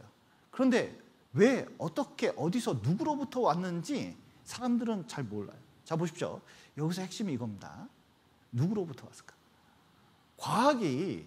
과학의 문제가 뭐냐면 과학은 누가 만들었는지를 관심 안 가져요. 왜 생겼는지는 관심이 있는데 누구는 관심을 안 가져요. 그러니까 하나님을 빼버리고 연구하려니까 끝에 가면 답을 못 찾아요. 왜냐면 하나님이 답인데 하나님을 빼고 생각하니까 끝에 가면 답이 없어요. 제 아들이 고등학교 2학년입니다. 지구과학을 선택해가지고 지구과학 선생님이 옛날엔 지구 나이가 45억 년이었는데 요즘 1억 년 올라가서 46억 년이라고 주장을 했어요. 그렇게 가르쳤어요. 그래서 아들 물었습니다. 옛날에는 왜 45억 년인데 지금은 왜 46억 년이라고 가르치냐니까 선생님 뭐라고 그러시는지 아세요? 모른대요. 5 빼기 3은 뭘까요? 2. 왜 2가 되는지 설명할 수 있으세요? 5 빼기 3 하니까 2 나오잖아요. 이게 설명이잖아요. 그리고 만유 인력의 법칙이 왜 어떻게 되는지 그걸 설명할 수가 있잖아요. 근데 지구과학 배우면서 자기가 빅뱅 이론과 그리고 지구 나이 진화론 뭐 등등 해가지고 선생님 찾아가서요 아주 귀찮을 정도로 한 학기 내내 물었대. 근데 선생님 답변은 수업 시간에 그런 거 물어보는 거 아니야. 이건 실제입니다. 이게 제 농담하는 게 아니에요. 진짜 그렇게 했어요. 그래서 나중에 찾아가서 물었대요. 그런데 학교에서 이런 거 물어보는 거 아니야. 그렇게 대답하더래요. 여러분, 이게 과학입니까? 과학이 아니에요. 그러니까 사람은 처음 기원을 살펴보는 데는 하나님 빼면 정답이 없다는 거예요. 그런데 하나님이 말씀하십니다. 왜 이렇게 됐냐면 천지가 주의 규례대로 오늘까지 있음은 만물이 주의 종이 된 영혼입니다. 하나님께서 규칙대로 질서 정연하게 하나님 드러내려고 이렇게 만드셨다는 거예요. 이 말씀에 보시면 여호와가 누구냐면 하나님의 이름입니다. 자, 정읍교회 와가지고 목사님 계세요? 그러면 여러분 뭐라고 대답하시겠습니까? 정읍교회 와가지고 누가 물었어요. 여기 목사님 찾으러 왔는데요. 그러면 여러분 뭐라고 하시겠습니까? 누구 목사님이요? 그럴 거 아니에요. 왜냐하면 목사님 두 분 계시니까. 그러니까 이름을 말하라는 뜻이죠. 이 세상에 하나님이라는 것은 신이라는 일반 명사입니다. 그런데 진짜 신의 이름 여호와 하나님이십니다. 하나님의 이름이 여호와예요.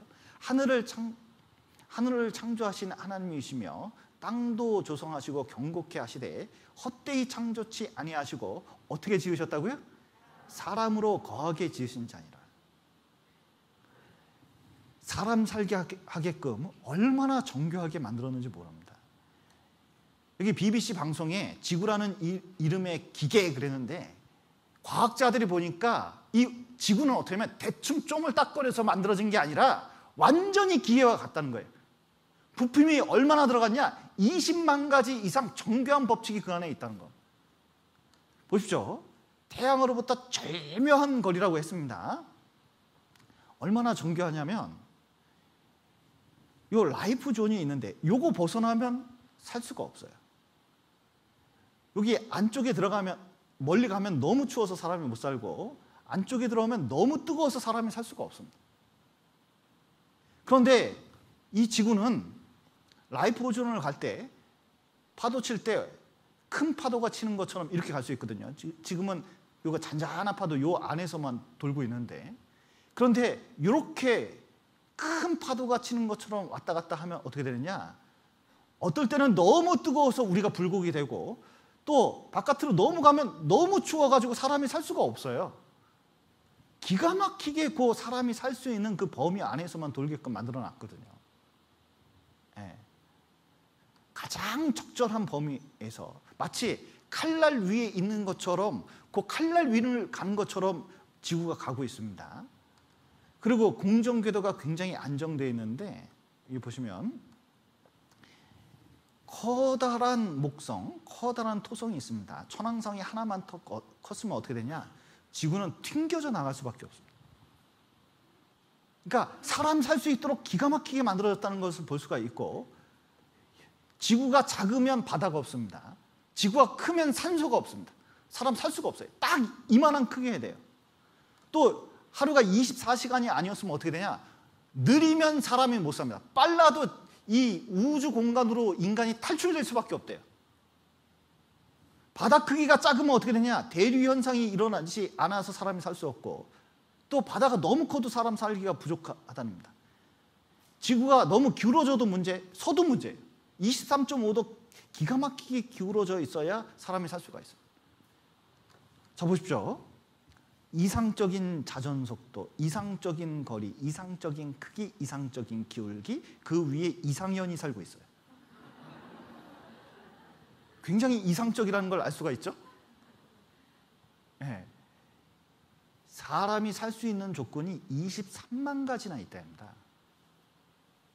그러니까 기가 막히게 디자인되어 있다는 걸 볼 수가 있습니다. 그러니까 이것은 저절로 생길 수가 없다는 거예요. 얼마나 정밀하게 되는지. 자, 보십시오.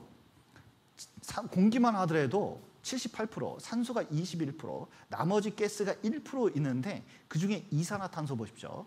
0.02%야 정상인데 점점 올라가서 옛날에 0.03%까지 올라갔거든요. 최근에는 0.04%까지 올라갔어요. 그랬더니 어떻게 되냐? 이산화탄소가 0.04%까지 진행되니까 역사상 기온이 항상 거의 대부분 일정했는데 지금 급속도로 올라와서 얼마나 올랐냐? 1.2도 올랐습니다. 그러니까 옛날에는 이렇게까지 덥지 않았어요. 내장산에 그 단풍 들 때가 옛날에는 10월 달이었어. 근데 지금은 몇 월 달에 단풍이 들기 시작하는데요? 11월 둘째 주는 돼야 돼요. 날씨가 변한 겁니다. 1.2도 올라간 거예요. 그런데 이것은 체온하고 비슷해서 여러분 지금 36도, 36.5도로 지금 내 체온이 맞춰져 있는데 만약에 여러분 1.2도 올라가서 한 38도 된다면 어떻게 될까요? 위험한 겁니다. 근데 2도 올라가고 3도 올라가고 40도 되잖아요. 사람 죽는 것처럼 이 지구도 온도가 2도, 3도 올라가면 사람이 살 수가 없어요. 지금 굉장히 위험한 수준이라고 말하고 있거든요. 그러니까 지구가 얼마나 정교하게 디자인됐는지 볼 수가 있는 거예요. 0.02% 때문에 이런 현상이 일어나는 거예요. 그리고 1년 이 시계하고 지구 도는 거하고 어느 게 더 정확하냐? 지구는 1초도 틀리지 않습니다. 태엽 시계는 롤렉스 시계도 1년에 1초는 보정해요.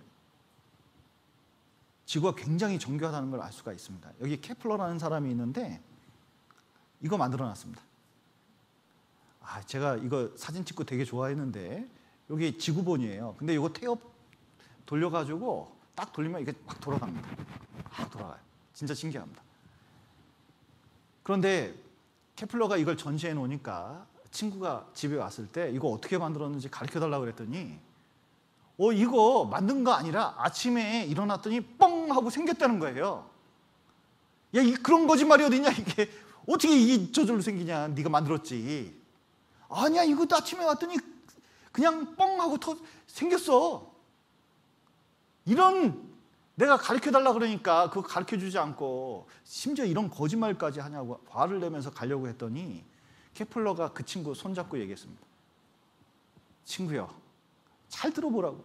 이것도 저절로, 이렇게 조악한 것도 저절로 생기지 않았다고 생각하면서 어떻게 이거보다 훨씬 정교한 우주가 저절로 생겼다고 생각한다. 이렇게 물었답니다. 여러분, 우주가 얼마나 정교한지 알면 우연히 만들어졌다고 할 수가 없어요. 여러분, 우주가 하나님이 만드셨는지 안 만드셨는지 어떻게 알까? 여기 지갑 주인을 찾습니다. 이렇게 되어 있습니다. 어떤 사람이 지갑 주인을 찾습니다. 그러면 이 지갑 주인이 누군지 여기 보니까 신분증이 없어요. 그러면 이 지갑 주인 지금 5명이 왔는데 주인 찾아주려고 합니다. 누가 지갑 주인인지 어떻게 알까요? 이 안에 든 게 무엇인지 맞추면 되죠. 여러분, 하나님께서 이 우주를 만드셨다는 확실한 증거를 구체적으로 우주를 어떻게 만들었는지 구체적으로 하나하나 보여주면서 말씀하십니다. 너무 많아서 시간에 다 말할 수가 없을 정도예요. 대표적인 거 몇 가지만 보면 내가 묘성을 메어 떨기되게 하겠느냐, 삼성의 띠를 풀겠느냐. 욥에게 이런 말씀하십니다. 내가 묘성을 메어 떨기되게 했는데 너 그렇게 할 수 있어? 삼성의 띠를 풀어놨는데 너 그렇게 할 수 있어? 이거 물어보신 겁니다. 자, 이게 묘성입니다. 묘하게 생겼죠? 나가면 볼 수가 있는데 북두칠성도 아닌 것이 요것이 6개 내지 7개가 보이면 시력이 1.2입니다. 이게 한 2-3개 보이면요 시력이 그렇게 좋은 건 아니에요. 안경 쓰셔야 됩니다. 그런데 이 묘성이 보통 그 6개 내지 7개로 보이는데 이게 떨기별이라는 거예요. 떨기별이 뭐냐면 영어 보면 더 확실히 알 수 있는데 The Cluster of the Pleiades, 이게 묘성이라는 뜻인데 떨기, 클러스터로 되어 있다는 겁니다. 클러스터가 뭔지 아세요? 광고 보니까 치즈 클러스터 그래가지고 막 박혀있다는 뜻입니다. 덩어리가. 근데 영어 사전에 클러스터를 찾아보면 성단, 별무리라는 뜻이에요. 별무리로 되어 있다는 뜻이에요. 그리고 여기 바인드라고 되어 있습니다. 이 바인드가 뭐냐면 묶어놨다. 무리를 만들어 놓고 다 몽땅 다 요것을 묶어놨다는 뜻이에요. 그런데 보십시오. 여기 포도가 멀리서 보면 하나처럼 보이지만 가까이 보면 포도 알이 알알이 붙어 있는 것처럼 묘성이 그렇다는 거예요. 자 보셔요. 이 묘성을 가까이 보니까 이거 하나를 가까이 보니까 이 안에 별들이 지금 알알이 붙어 태양보다 큰 별이 여기에 약 200개 내지 500개가 여기 무리로 있는 겁니다. 그러니까 멀리서 보면 하나처럼 보이는데 가까이 보면 알알이 박혀 있는데 이것만 그런 것이 아니라 묘성이라고 일컫는 모든 별이 그래요. 놀라운 것은 별이 이렇게 떨어져 있으면 따로 있는 경우가 많습니다. 모든 별이 다 그래요. 그런데 이걸 요 별 무리를 다 묶어놨대요. 여러분 이게 얼마나 위험한 말인지 알아요? 왜냐하면 별 중에 이런 별이 없기 때문에 그렇습니다.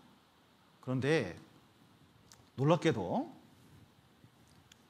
묘성은 6개 내지 7개 별로 되어 있는데 약 500개의 별이 이 안에 있습니다.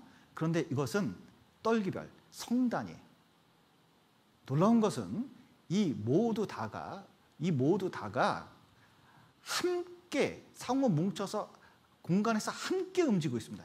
이 전체가 함께 움직이고 있습니다. 이거 6개 내지 7개가 다. 진짜 신기해요. 그런데 이렇게 될 확률이 얼마나 되냐면 50만 분의 1입니다. 그러니까 거의 확률이 없어요. 그런데 성경은 이것을 쉬운 말로 정확하게 말씀하고 계시고 삼성의 띠를 풀겠느냐 그랬는데 이게 삼성입니다. 이거 아셔요? 이거 삼성입니다. 오리온 자리. 밖에 나가면 볼 수 있습니다. 근데 삼성전자 옛날 로고가 요거 본 따서 만든 겁니다. 근데 지금은 이렇게 변했죠. 오리온자로 알려진 삼성은 묶여있지 않다. 즉 띠가 풀려있다. 그림에서 보면 이게 묶여있는 것처럼 지구에서 보면 묶여있는 것처럼 보이지만 만환경을 통해서 보면 서로 떨어져 있고 아무 상관도 없고 지구에서 보니까 그렇게 보일 뿐이라는 거예요. 진짜 신기하지 않습니까? 그리고 물의 순환에 대해서 성경에서 말씀하고 계신데 그가 물을 가늘게 이끌어 올리신 즉 그것이 안개되어 비를 이루고 그것이 공중에서 내려 사람 위에 쏟아진다. 이런 말씀이 있습니다. 3,500년 전에 말씀하셨거든요. 그런데 최근에 돼서야 바닷물이 올라가고 땅에 떨어지고 퍼부어서 강이 흘러서 바다로 들어가는 이런 내용을 16세기, 17세기 돼서야 사람들이 알아냈습니다. 근데 성경은 방금 읽은 3,500년 전 말씀 그리고 3,000년 전의 말씀 등등 해서 물의 순환에 대해서 얼마나 많이 정확하게 말씀하시는지 몰라요. 이것은 창조하지 않으면 이렇게 말하기가 어렵습니다. 또 그가 번갯빛으로 자기 사면에 두르시며 바다 밑도 가르시며 이런 것들로 만민을 징벌하시며 이런 것들로 식물을 풍비히 주시니라. 여기 식물을 풍비히 준다고 할 때 식물이 푸드 무슨 뜻이냐면 동식물을 말하고 번개로 풍부하게 살찌게 만든대요. 여러분 번개 맞으면 살찝니까 죽습니까? 분명히 죽잖아요. 그러니까 당장 이 말씀을 이해하기가 힘듭니다. 그런데 여기 한번 보셔요. 여기 보면 산소의 귀중함을 모르는 사람은 없다. 왜냐하면 산소 없으면 죽으니까. 근데 질소는 왜 필요할까 생각하는 사람이 있습니다. 산소가 없으면 생명체가 살 수 없듯이 질소가 없다면 아예 존재하기도 어렵습니다. 자 보세요. 숨을 쉬었습니다. 내뱉으면 어떻게 되냐면 이 밖으로 뭐가 나올까요? 어떤 분은 바이러스라고 그러는데 그거 말고 자 여기 보세요. 산소가 들어갔다가 폐에 들어갔다가 이산화탄소가 나옵니다. 근데 질소는 들어가면 있는 그대로 나와요. 근데 놀라운 것은 이 몸뚱아리가 다 질소로 구성되어 있습니다. 그러면 질소는 어떻게 해서 몸에 들어가는지 과학자들이 밝혔는데, 제가 고등학교 때까지만 하더라도 콩과 식물에 기생하는 뿌리옥박테리아에서 공기 질소를 흡착해가지고 다른 동식물에 전달한다고 배웠는데, 나중에 보니까 번개 칠 때 질산 등으로 고정화돼서 비를 타고 땅속으로 스며들어서 식물들에게 전달돼요. 그걸 언제 알아냈냐? 1995년도에 발견해냈거든요. 성경은 3,500년 전에 말씀하고 있는데, 이거 보셔요. 빵 칠 때 이거 내려가지고요, 식물이 잘 자라게 만드는 거예요. 4월 달에 설악산 갔는데요, 설악산 갔을 때, 야, 이 꼭대기에요, 나무가 얼마나 잘 자라는지 몰라요. 신기한 건 우리 집 화초는 죽어도 이건 안 죽어요. 왜 그럴까? 왜냐면 흙도 없는데, 바위 틈 사이인데, 여기 보이시죠? 바위 틈 사이. 이렇게 어떻게 잘 자랄 수 있을까? 하나님이 비도 내리고 번개도 치면서 질소를 퍼부어서 나무들이 자랄 수 있도록 만들어 놓는 거예요. 여러분, 과학적 발견이 신앙적인 시각에 맞는 우주를 드러내고 있다. 여기 노벨상 수상자가 했는데, 무슨 뜻이냐면, 우주 공간을 과학이 발달해서 찾아내면 뭐하고 똑같아요? 성경하고 똑같아요. 그 증거가 무수히 많습니다. 하나님이 이 모든 걸 창조했다는 것을 증명해 주시는 거예요. 또 하나님께서는 우주뿐만 아니라 이제 하도 사람들이 성경을 모르니까 이렇게 말씀하십니다. 이제 모든 짐승에게 물어보라. 그것들이 내게 가르치리라. 공중의 새에게 물어보라. 그것들이 내게 구하리라. 땅에게 말하라. 내게 가르치리라. 바다의 고기도 내게 설명하리라. 이것들 중에 어느 것이 여호와의 손이 이를 행하신 줄을 알지 못하랴. 생물들의 혼과 인생들의 영이 다 그의 손에 있느니라. 보십시오. 지나가는 새에게, 지나가는 동물에게 물었습니다. 야, 개야, 너 누가 만들었냐? 물어보면 개가 뭐라 그럴까요? 맞습니다. 아무 대답도 안 합니다. 근데 더 세게 물어보면 짖을 거예요. 그런데 그런 뜻이 아닙니다. 생물들의 혼, 생태가 하나님 손에 나왔다. 생태를 살펴보면 하나님이 계신 걸 알 수 있다. 여기 보면 생물들에게 지혜가 있고 총명이 있는데 그 심어놨다는 걸 알 수 있다는 거예요. 보시면 이 본능이라는 게 인스팅트 그런데 안에 찔러 박아 넣은 것, 임플란트 했다 그러죠. 박아서 생태가 없어지지 않아요. 여기 동물의 집짓기에서 건축지에 배운다 이렇게 되어 있는데, 보시면 자, 여기 호주 북부에 비석처럼 서 있는 것들이 있습니다. 이런 거. 이거 자세히 보시면 일렬로 서 있어요. 일렬로. 이게 신기해요. 이게 뭐냐? 성당 흰개미 집인데 높이가 6m 됩니다. 이걸 두들기면 콘크리트 소리는 단단하게 잘 졌어요. 6mm짜리 흰개미가 6m짜리 그 성당 흰개미 집을 지은 건데, 이게 얼마나 대단하면 사람이 있는데 63빌딩 크기를 사람을 개미 수준으로 낮추면 63빌딩의 7배, 123층짜리 3배 반.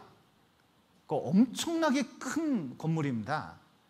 그래서 여기 보시면 세계에서 가장 높은 빌딩이 삼성에서 지은 이 건물인데 800m가 넘거든요. 그거보다도 훨씬 높고 규모도 훨씬 커요. 그러면 대충 지었냐? 그렇지 않습니다.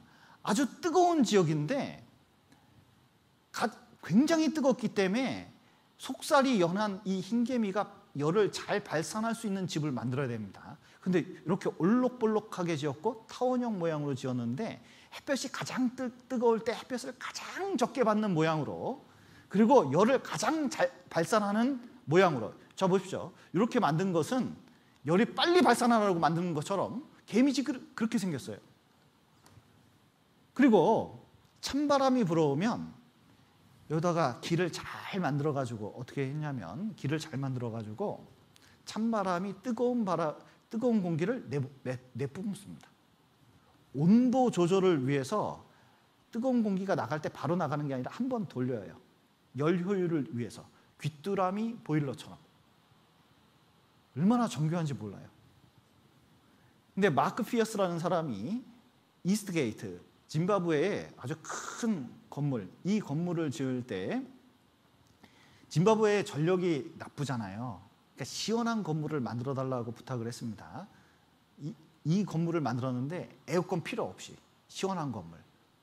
그때 흰개미집 보고 만들었는데 흰개미집 모양을 만드니까 이 안에 선풍기도 안 켜요. 쫙 해서 공기를 빼가지고 얼마나 시원하게. 이 굴뚝에서는요 뜨거운 공기가 쫙 나와요. 여기서 동대문 디자인 박물관, 그러니까 동대문 운동장 부수고 만든 건데 여기도 그렇게 만든 거예요. 자 보십시오. 어떤 사람이 흰개미집을 보고 첨단 건물을 만들었습니다. 그러면 흰개미집은 어떻게 만들었을까? 흰개미가 어떻게 해서 그런 지혜가 생겼을까? 참 이것은 이렇습니다. 흰개미 보면요 나왔을 때, 알에서 나왔을 때 제일 먼저 수염 2개를 딱 닦더니 그때부터 이래요. 우리 자식이 태어나자마자 이랬으면 얼마나 좋았을까요? 태어나자마자 엄청난 지혜를 가졌으면 얼마나 좋았을까요? 근데 흰개미는 나자마자 이 일을 하고 이것을 짓는데 그것은 심어놓은 게 틀림없어요. 그것은 저절로 교육받아서 된 게 아닙니다. 하나님이 심어놨다는 걸 알 수가 있죠. 여기 이것은 무엇일까? 뭐냐면 이 비버가 이렇게 만들었는데 댐을 지었습니다. 근데 이 댐이 사력댐, 팔당댐하고 똑같은데 굴착기 하나 없이 댐물을 막아 댐을 짓는 토목 전문가 비버, 이빨 2개로 만들었습니다. 근데 설계도 완벽하게 만들었고 공사도 완벽하게 만들었다고 말하고 있습니다. 사람들은 자꾸 이런 생물이 진화됐다고 생각했는데 변하지 않습니다. 여기 보면 63빌딩에 있는 실러컨스인데 이것이 공룡시대에 살았다고 사람들은 주장합니다. 그런데 1938년도에 이거 발견했어요. 이렇게. 이게 육지에 올라왔다고 그랬는데 이게 팔이 지느러미가 팔대다 만 것처럼 육지로 올라왔다고 그랬는데 알고 보니까 170m 이하에 살고 있고 육지로 올라온 적이 한 번도 없습니다. 이겁니다. 제가 이거 한번 봤거든요. 이거 팔대다 만 것처럼 보이잖아요. 그런데 육지로 올라온 적 없어요. 그리고 변한 적도 없어요. 진화된 것이 아니라 그냥 그대로 있었던 거예요. 5억 년 고생돼 살았던 앵무조개입니다. 그런데 5억 전에 있었으면 진화됐으면 변했을 건데 안 변해요. 진화가 안 된다는 걸 보여주는 거예요. 여기 저도 앵무조개를 봤습니다. 이거 제가 이거 사진 찍으려고 27,000원을 투자했어요. 네, 살아 움직입니다. 여러분 화석은 변하지 않는다는 것. 잠자리는 옛날 잠자리나 지금 잠자리나 소라도 마찬가지고 말벌도 마찬가지고 단풍잎도 마찬가지입니다. 변하지 않아요. 그러니까 진화되지 않는 거예요. 여러분 제주 화석박물관에 있는 조개 화석이나 홈플러스에 있는 그 조개나 똑같아요. 새우도 마찬가지입니다. 고사리도 마찬가지예요. 왜냐? 사람 안에 DNA가 있는데 이것은 시간에 따라서 변하는 게 아닙니다. 콩 심은 데 콩 나오고 팥 심은 데 팥 나는 거예요. 유전자 때문에 그렇습니다. 그래서 유전자가 이런 구조로 되어 있는데 이건 암호화 같아서 마치 글과 같아요. 여러분 글이 시간이 지난다고 변하지 않는 것처럼 DNA는 변하지 않아요. 컴퓨터에 있는 문자와 같습니다. 다 의미가 있어요. 자 보십시오. 여기 010101 이렇게 있는데 이것이 그냥 막연히 숫자가 퍼진 게 아니라 뜻을 갖고 있어요. 그림이고 이게 뜻입니다. 이 DNA도 마찬가지예요. 이거 순서 바뀌면 난리 납니다. 이게 뭔지 아셔요? 요거? 이게 뭘까요? 요거. 이게 바늘 끝입니다. 바늘 끝에 붙어 있는 이 노란 것이 요건데 대장균이에요. 대장균이 얼마나 작은지 알 수 있죠. 그 대장균의 DNA를 글자로 나타낸 겁니다. 이거예요. 복잡하죠? 그런데 이게 얼마나 있어야 되냐면 200장 있어야 된대요. 그런데 2000장이 있어야 된대. 근데 사람 DNA는 100만 장이 있어야 된대. 그러니까 이런 정보가 교회당에 꽉 차도 모자랄 정도예요. 놀라운 것은 골형성 부전증 걸린 아이가 있는데 뼈가 안 나오니까 애가 발이 이렇게 됐어요. 눈이 이렇게 되고. 근데 왜 이렇게 됐냐면 여기 G가 그 많은 100만 페이지 중에 한 페이지에도 글자가 수천 자가 있는데 그 중에 G가 T로 한 글자 변했다고 이렇게 된 거. 얼마나 정교한지 보여주고 있죠? 자, 보세요. 자동차 부품이 3만 개 있는데 DMW가 얼마나 위험합니까? 가다가 불 나잖아요. 근데 부품 하나 때문에 그렇대요. 그런 거는 정교한지 알면서 세포가 정교한지 모르는 분이 계십니다. 우주와도 같아요. 여러분, 우주가 복잡할까 세포가 복잡할까 아직도 과학자들이 판단을 못할 정도로 세포가 얼마나 복잡한지 몰라요. 여러분, 자동차에는 자동차를 만든 설계자가 분명히 있습니다. 이 부품이 얼마나 정교한지 알게 된다면 신체를 만든, 만물을 만든, 생물을 만든 설계자가 있다는 게 틀림없어요. 여러분, 여기 DNA가 만들어질 확률이 10의 16만 승분의 1입니다. 이게 얼마나 대단한 숫자냐면 우주적인 숫자를 다 동원해도 이 확률이 안 나와요. 한번 예를 들어보면 이 통 안에 계란을 집어넣습니다. 계란 아시죠? 계란이 왔어요 할 때 그 계란. 그래서 여기 이제 계란 집어넣고 흔들어서 깼습니다. 막 흔들었습니다. 자, 이제 우연히 다시 계란이 될 확률이 얼마나 될까요? 깨진 달걀이 우연히 다시 될 확률이 얼마나 있을까요? 자, 10년 흔들면 되겠습니까? 100년 흔들면 되겠습니까? 1000년 흔들면 되겠습니까? 무한대 흔들어도 안 돼요. 왜냐하면 이게 무질서도의 법칙이라는 게 있는데 이게 한번 퍼지면 다시 조합될 수가 없어요.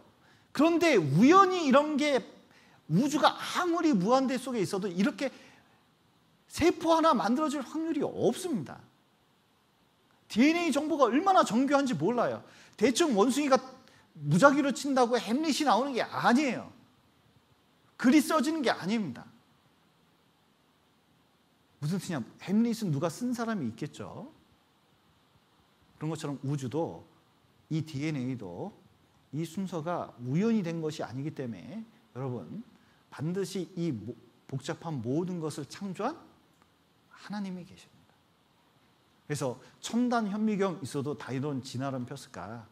그때는 생화학 지식이 전무해서 젤리 수준으로 착각했기 때문에 그렇지 생물이나 우주나 다 설계자가 있다는 거예요. 자, 다 설계자가 있습니다.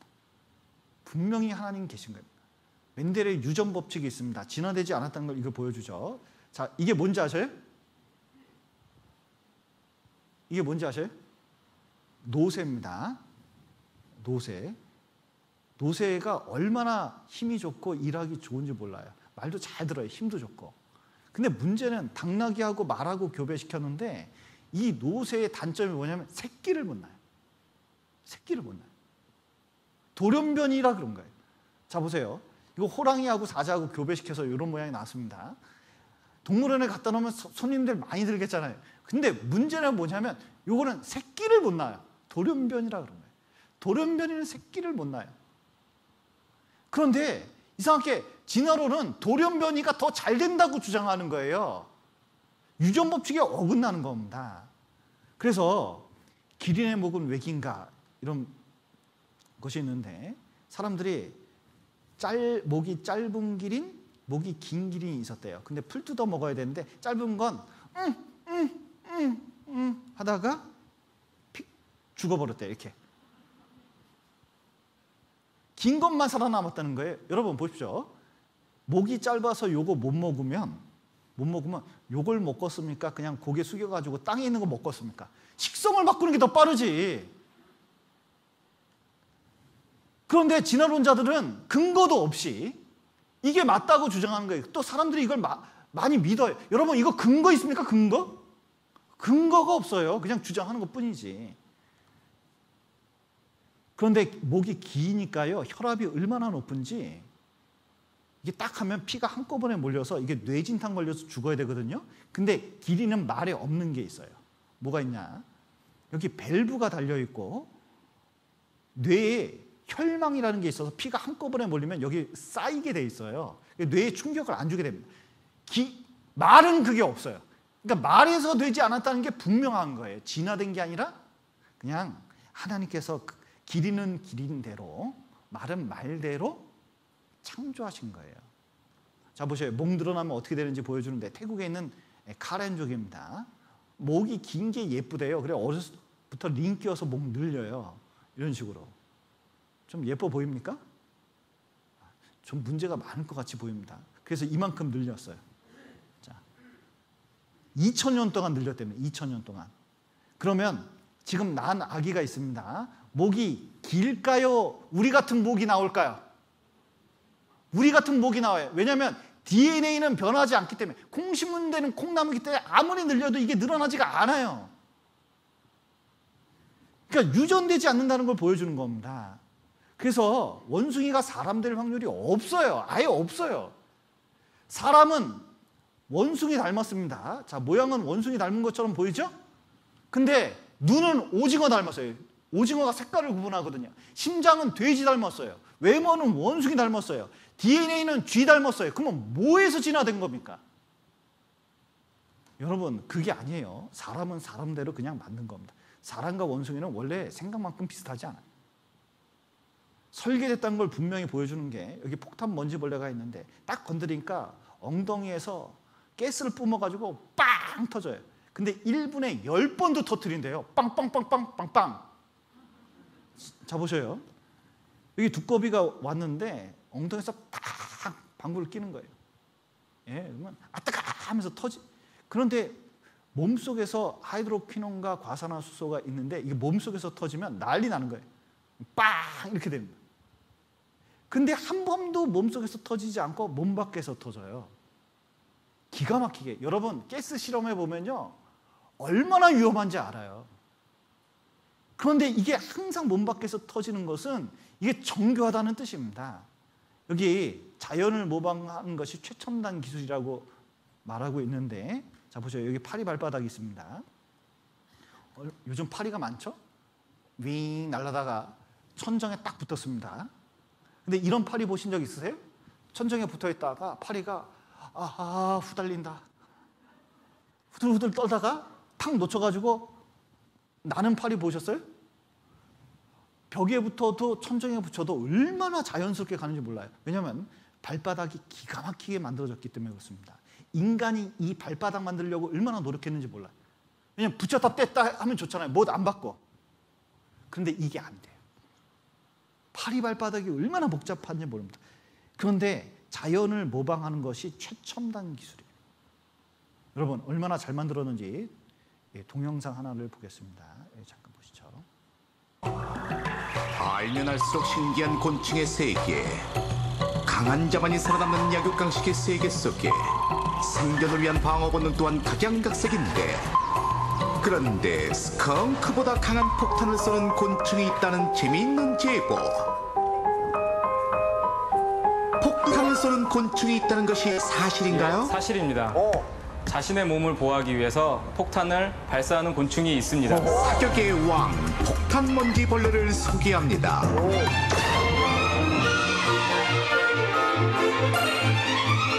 일명 방귀벌레라고도 하며 듣기는 전후좌우를 마음대로 조절하며 폭탄 쏘기. 자, 기억나세요? 그럼 천적들은 어떨까? 그때 고생했던 개구리. 곤충의 사냥꾼 두꺼비, 폭탄먼지벌레 대 두꺼비, 이 둘의 대결은 과연 어떻게 될 것인가?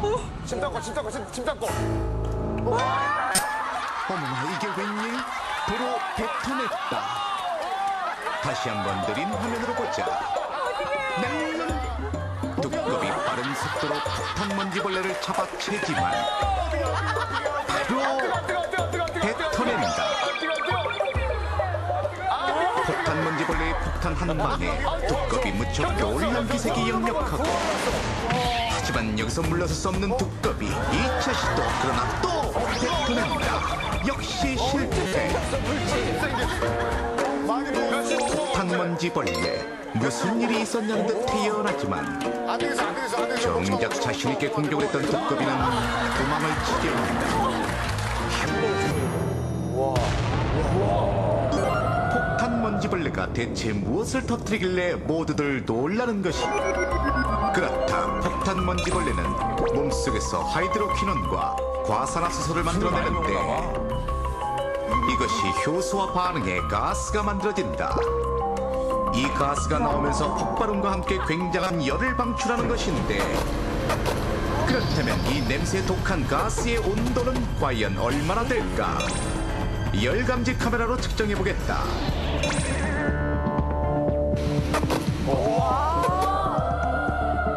가스의 온도가 무려 107도. 물에 끓는 전보다 높은 굉장한 온도다.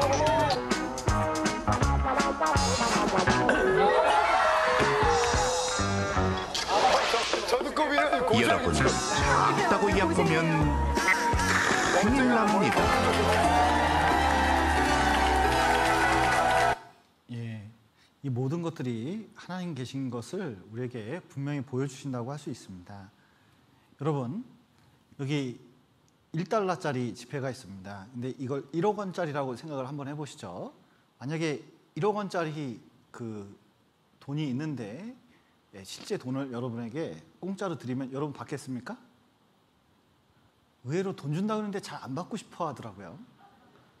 그런데 이거를 구겨가지고 여러분에게 주면 여러분 받겠습니까? 좀 안심이 되죠. 그런데 이거를 버려가지고 밟아버리고 여러분에게 이렇게 주면 1억 원짜리 이거 바꿨습니까? 안 바꿨습니까? 그거 받죠. 근데 이거를 화장실에 가가지고 어떤 사람이 이것을 응아를 놓고 이걸로 닦아서 그 버렸습니다. 그 사실을 내가 깨달았어요. 그러면 여러분은 이거를 고이고이 화장실에 두겠습니까? 어떻게 해서든 꺼내보시겠습니까? 요즘 같은 시대에 진짜 필요하다고 생각해서 꺼내서 쓰려고 할지 몰라요.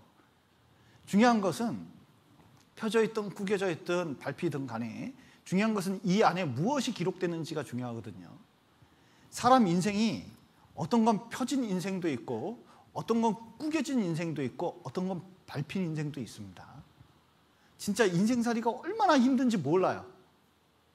그런데 하나님 보실 때 중요한 것은 이 겉모양, 그래서 삶의 형태가 어떻게 되냐, 많이 배웠냐 못 배웠냐, 돈이 있냐 없냐, 집안이 어떠냐, 사람들은 그거 엄청 따져요. 그걸 되게 중요시 여깁니다. 그런데 하나님 보실 때는 뭐가 중요하냐면 이 안에 있는 이 영혼이 얼마나 중요한지 몰라요. 그게 진짜 가치 있는 거다. 그래서 하나님 말씀에 종기에 처하나 깨닫지 못하는 자는 멸망하는 짐승 같다 이렇게 말씀하시거든요. 그것은 모독하려고 하는 말이 아닙니다. 여러분, 멧돼지의 삶의 목적이 뭡니까? 멧돼지는 산에 가서 태어나서 영역을 확보하고 때가 되면 짝을 만나서 결혼을 하고 그리고 새끼를 낳고 새끼를 잘 길러가지고 분양시키고 그 다음에 다른 멧돼지나 다른 짐승한테 해코지를 안 당하고 죽을 때 스르르 잠드는 것처럼 죽는 게 멧돼지의 소원이에요. 그런데 사람도 어떤 게 소원이냐면 처음에는 뭐 공부하고 막 이렇게 합니다. 그리고 직장 잡아서 어느 정도 이제 먹고 살 만큼 하는 게 목적이다가 어느 날 이제 결혼을 하고 그리고 자식을 낳습니다. 그래서 자식이 어느 정도 자라면 분양하듯이, 분양 좀 이상한데, 결혼을 시켜서 자기 살게끔 하고 나이 들어서 은퇴해가지고 어떻게 살아요? 넉넉하게 살다가 아프지 말고 죽을 때도 스르르 잠들다가 죽는 것이 사람의 소원이에요. 그러면 사람과 짐승의 목적이 뭐가 틀리냐고 물어보는 거예요. 여러분, 우리는 액면가가 짐승 정도가 아닙니다. 짐승하고 틀린 건 이 안에 하나님 형상을 닮은 영혼이 있다고 하거든요. 이 문제가 얼마나 중요한지 몰라요. 인생의 가치와 의미 아무리 연구해도 답을 찾을 수가 없습니다. 여러분, 이 우주는 팽창하고 있기 때문에 열도 물질도 다 사라지고 있어요. 완전히 언젠가는 다 사라진다고 과학자들은 얘기하고 있습니다. 어차피 죽을 운명, 사라질 운명인데 무슨 의미가 있어요? 무슨 가치가 있습니까? 그런데 하나님은 그냥 사라지고 죽어지고 없어질 운명으로 만든 게 아니라 이 안에 분명한 가치와 의미가 있다고 말씀해주고 있습니다. 그 해답을 성경에서 찾을 수가 있어요. 이번 주에 그 의미를 찾고자 합니다. 이제 이 말씀이 쭉 연결되기 때문에 잘 들어보셔야 돼요. 그래서 이번 주 빠지지 말고 꼭 참여해 주시고 참으로 구원 얻기를 기도하겠습니다. 같이 기도하시겠습니다. 사랑과 은혜가 풍성하신 하나님 아버지, 이번 주간 성경을 통해서 하나님을 알고 믿을 수 있도록 도와주신 감사드립니다. 듣는 각 사람 마음 가운데서 함께 하셔서 이 성경 말씀을 통해서 하나님을 발견하고 또 믿을 수 있도록 도와주시고, 또 대하나님 입술도 온전히 주님의 말씀만 잘 전할 수 있도록 도와주시고, 끝날에 구원함을 얻을 수 있도록 도와주시옵소서. 귀한 시간 허락하신 감사드리며 예수님 이름으로 기도드렸습니다. 아멘.